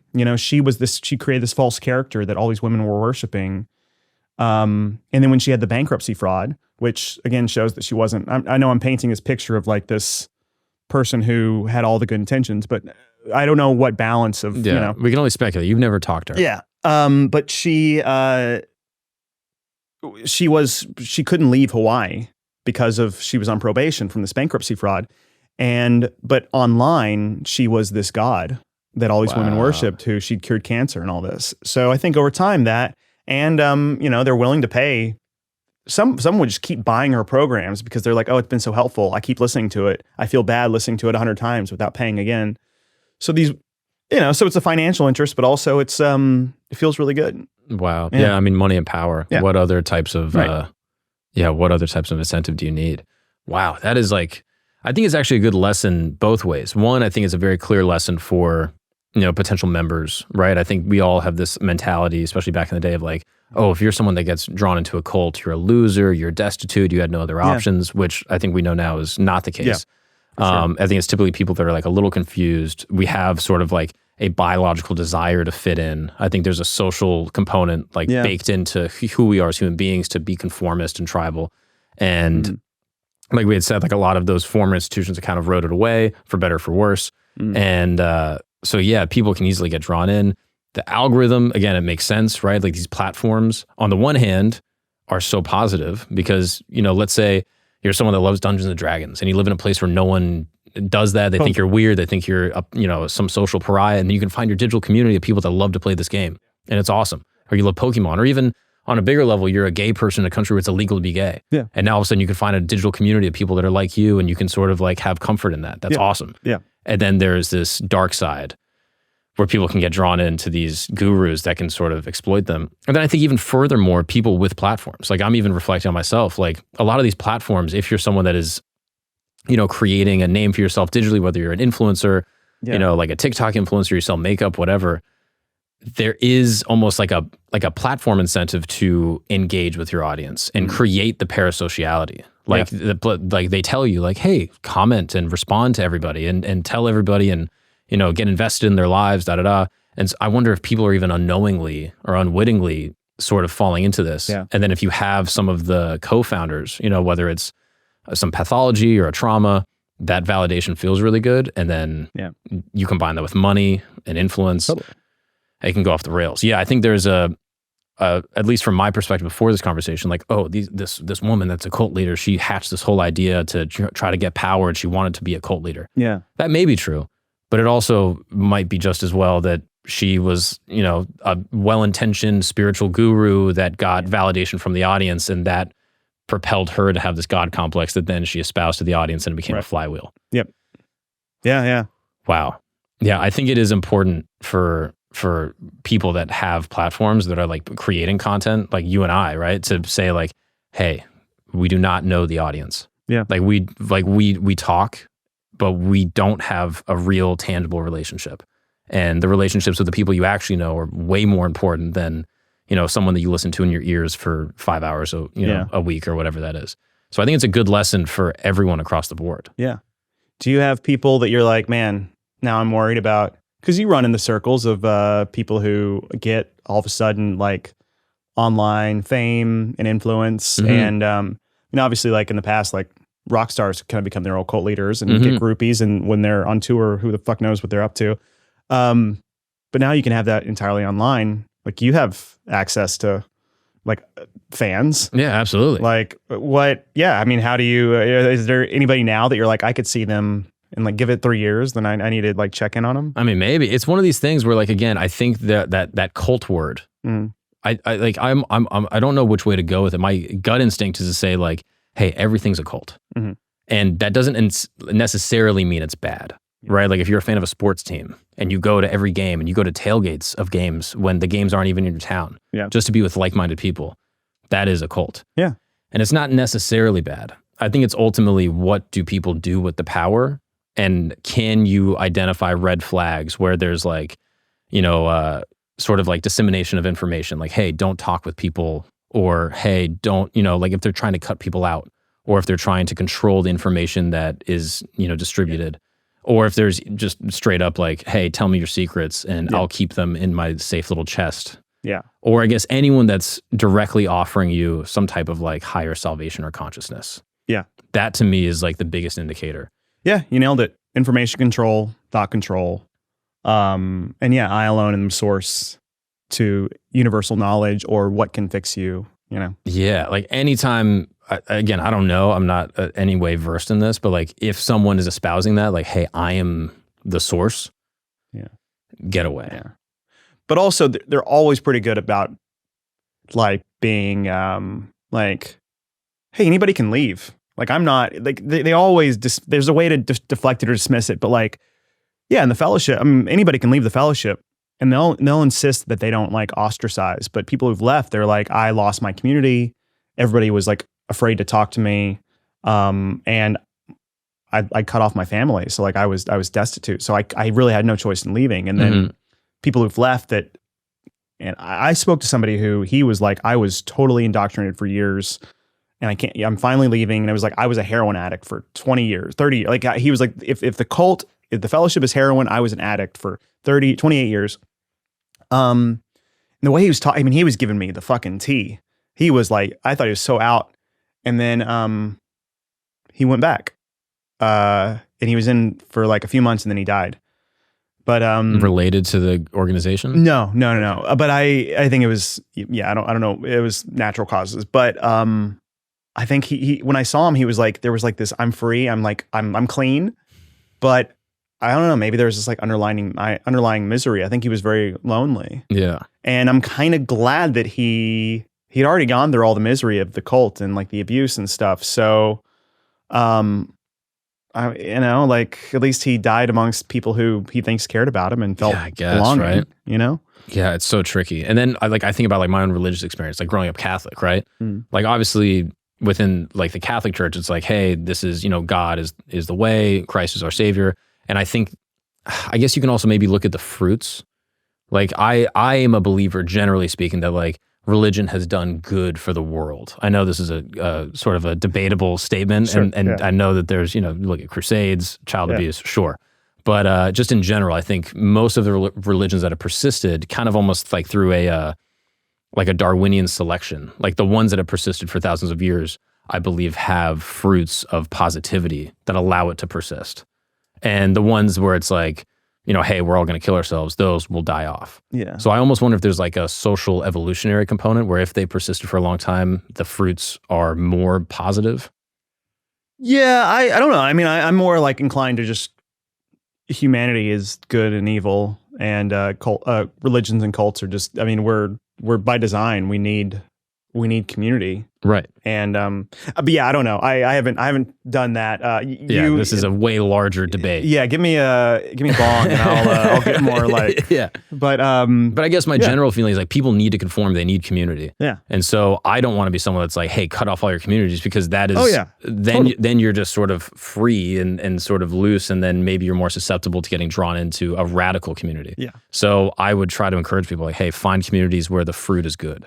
Yes. Yeah. I mean, I think institutional religion has its own issues, but yeah, I think there's good to like when there is bigger groups, when there is a sense of like transparency. I think transparency is a big thing. Yeah. Like there needs a sense of checks and balances and transparency, and if somebody's doing something terrible, people feel comfortable speaking out. Right. And yeah, you find that more with a lot of mainstream institutional religions. That's sort of my point. Like if you become, like a Presbyterian Christian or even a Catholic, and you're volunteering and, providing like aid to the homeless, right? Like the fruits of this are good. You're treating your neighbor as yourself. You become Muslim and you're able to, clothe your neighbor, take them into your home. Like if you're actually following these tenets of these major religions, and I'm like, okay, the fruits are generally good. Yeah. Now, if you fall into a radical sect where it's like, hey, commit terrorism, hey, we're going to ritually abuse people, then I would hope that people would look at the fruits and say, oh, this is actually negative. But again, it depends on how you sort of wrap these negative behaviors to say it's actually for the greater good. So I can see, and that's very subjective. Exactly. What's good and what's worth the good, and yeah, I don't know if there's a solution. Like I would hope that there's some type of like oversight from platforms to say like, oh, the fruits of this organization are negative. But then I don't want platforms having the subjective, sort of like totalitarianism where they can look at an organization and say, oh, you guys are, like questioning this mainstream narrative, which is actually bad, right? Like imagine people are like, oh, this thalidomide we're giving to kids in England is actually bad. Yeah. And they say, hey, you're going against the modern, you're hurting women. Women are trying to have better childbirth and they're taking this drug. And then we find out that it's actually negative. Yeah. So it's like, I don't want to be the guy that's silencing people going against thalidomide. You know what I mean? So it's kind of a free speech debate in a way. Yeah, no, I mean, there's a... it's all wrapped in the First Amendment, freedom of religion and freedom of press are in the First Amendment. Like they are in America, they can do whatever the fuck they want under the guise of religion. But I can also, I have the freedom to report on it. And as long as I'm not knowingly lying, then I can do my job. Yeah. And that's why I'm grateful for people like you that are like on the lookout and saying, hey, these people are doing fuck shit. Like we got to investigate this and look into it. So I guess I kind of lean personally, as of right now, more on the side of like, let things be open, recognize that negativity could come from them, like these groups where people are becoming online, cult leaders, and ideally arming people with the tools to identify when things are negative and when they're not. Yeah, I think it's we're not going to change the wheel of whatever is happening for, all of human civilization. Like whatever's happening is going to happen, and whatever platforms are going to feed on that part of our brain. Like it's going to, the machine, I don't know. I'm pretty nihilistic and I think everything is fucked and like whatever. Like we're not changing anything, and we're certainly not here going to change anything. But I think like things get the more polarization, the worse things are. I mean, obviously that's kind of, cults rise up whenever there's kind of like a distrust in, like in the 60s and 70s. There was a lot of the same things going on. There's distrust in mainstream religion, mainstream politics. So you had a lot of, cults, political cults, religious cults coming out.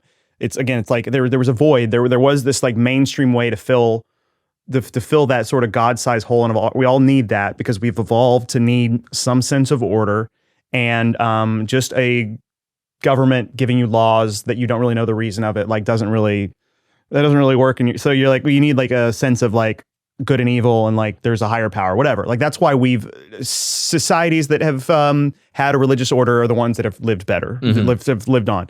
Kind of touching on what you were saying earlier. Whenever there's like a lot of chaos, like the grifters fill that void. That's been happening now. There's a lot of polarization. And now like you're starting to see it in like political ways, like a lot of like the sort of CNN and Fox pundits that you would never, that would like were antagonizing each other. Now they're like I just saw like Tucker Carlson and Cuomo were like doing a podcast together. It's like, I think everybody sort of learned the lesson that like by feeding into that sort of polarization, things only get worse. And if you try to find the common ground, and that's why I say like if your brother is in a radical cult, like just try to engage with him and answer questions, and like it's like talking through things, and like because you're not going to push them deeper into it. Yeah. Well, Jennings, I really appreciate this, man. I'm simultaneously I think I'm just horrified, actually. I was going to say optimistic. I mean, I am grateful for people like you that's shedding light on this kind of stuff.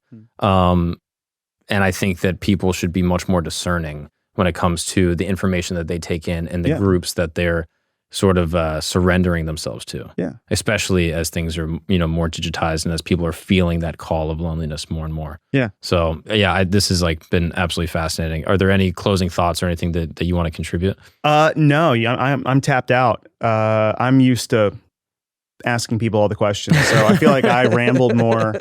I talked at you a lot because it's like I don't usually get a position to really think through and connect all the dots. So I appreciate you give me a chance to do it. Absolutely. Well, let's do this again, brother. I'm unfortunately, I don't think that these organizations are going to be going away anytime soon. So I would love to revisit this convo and dive deeper into it next time. Thank you again.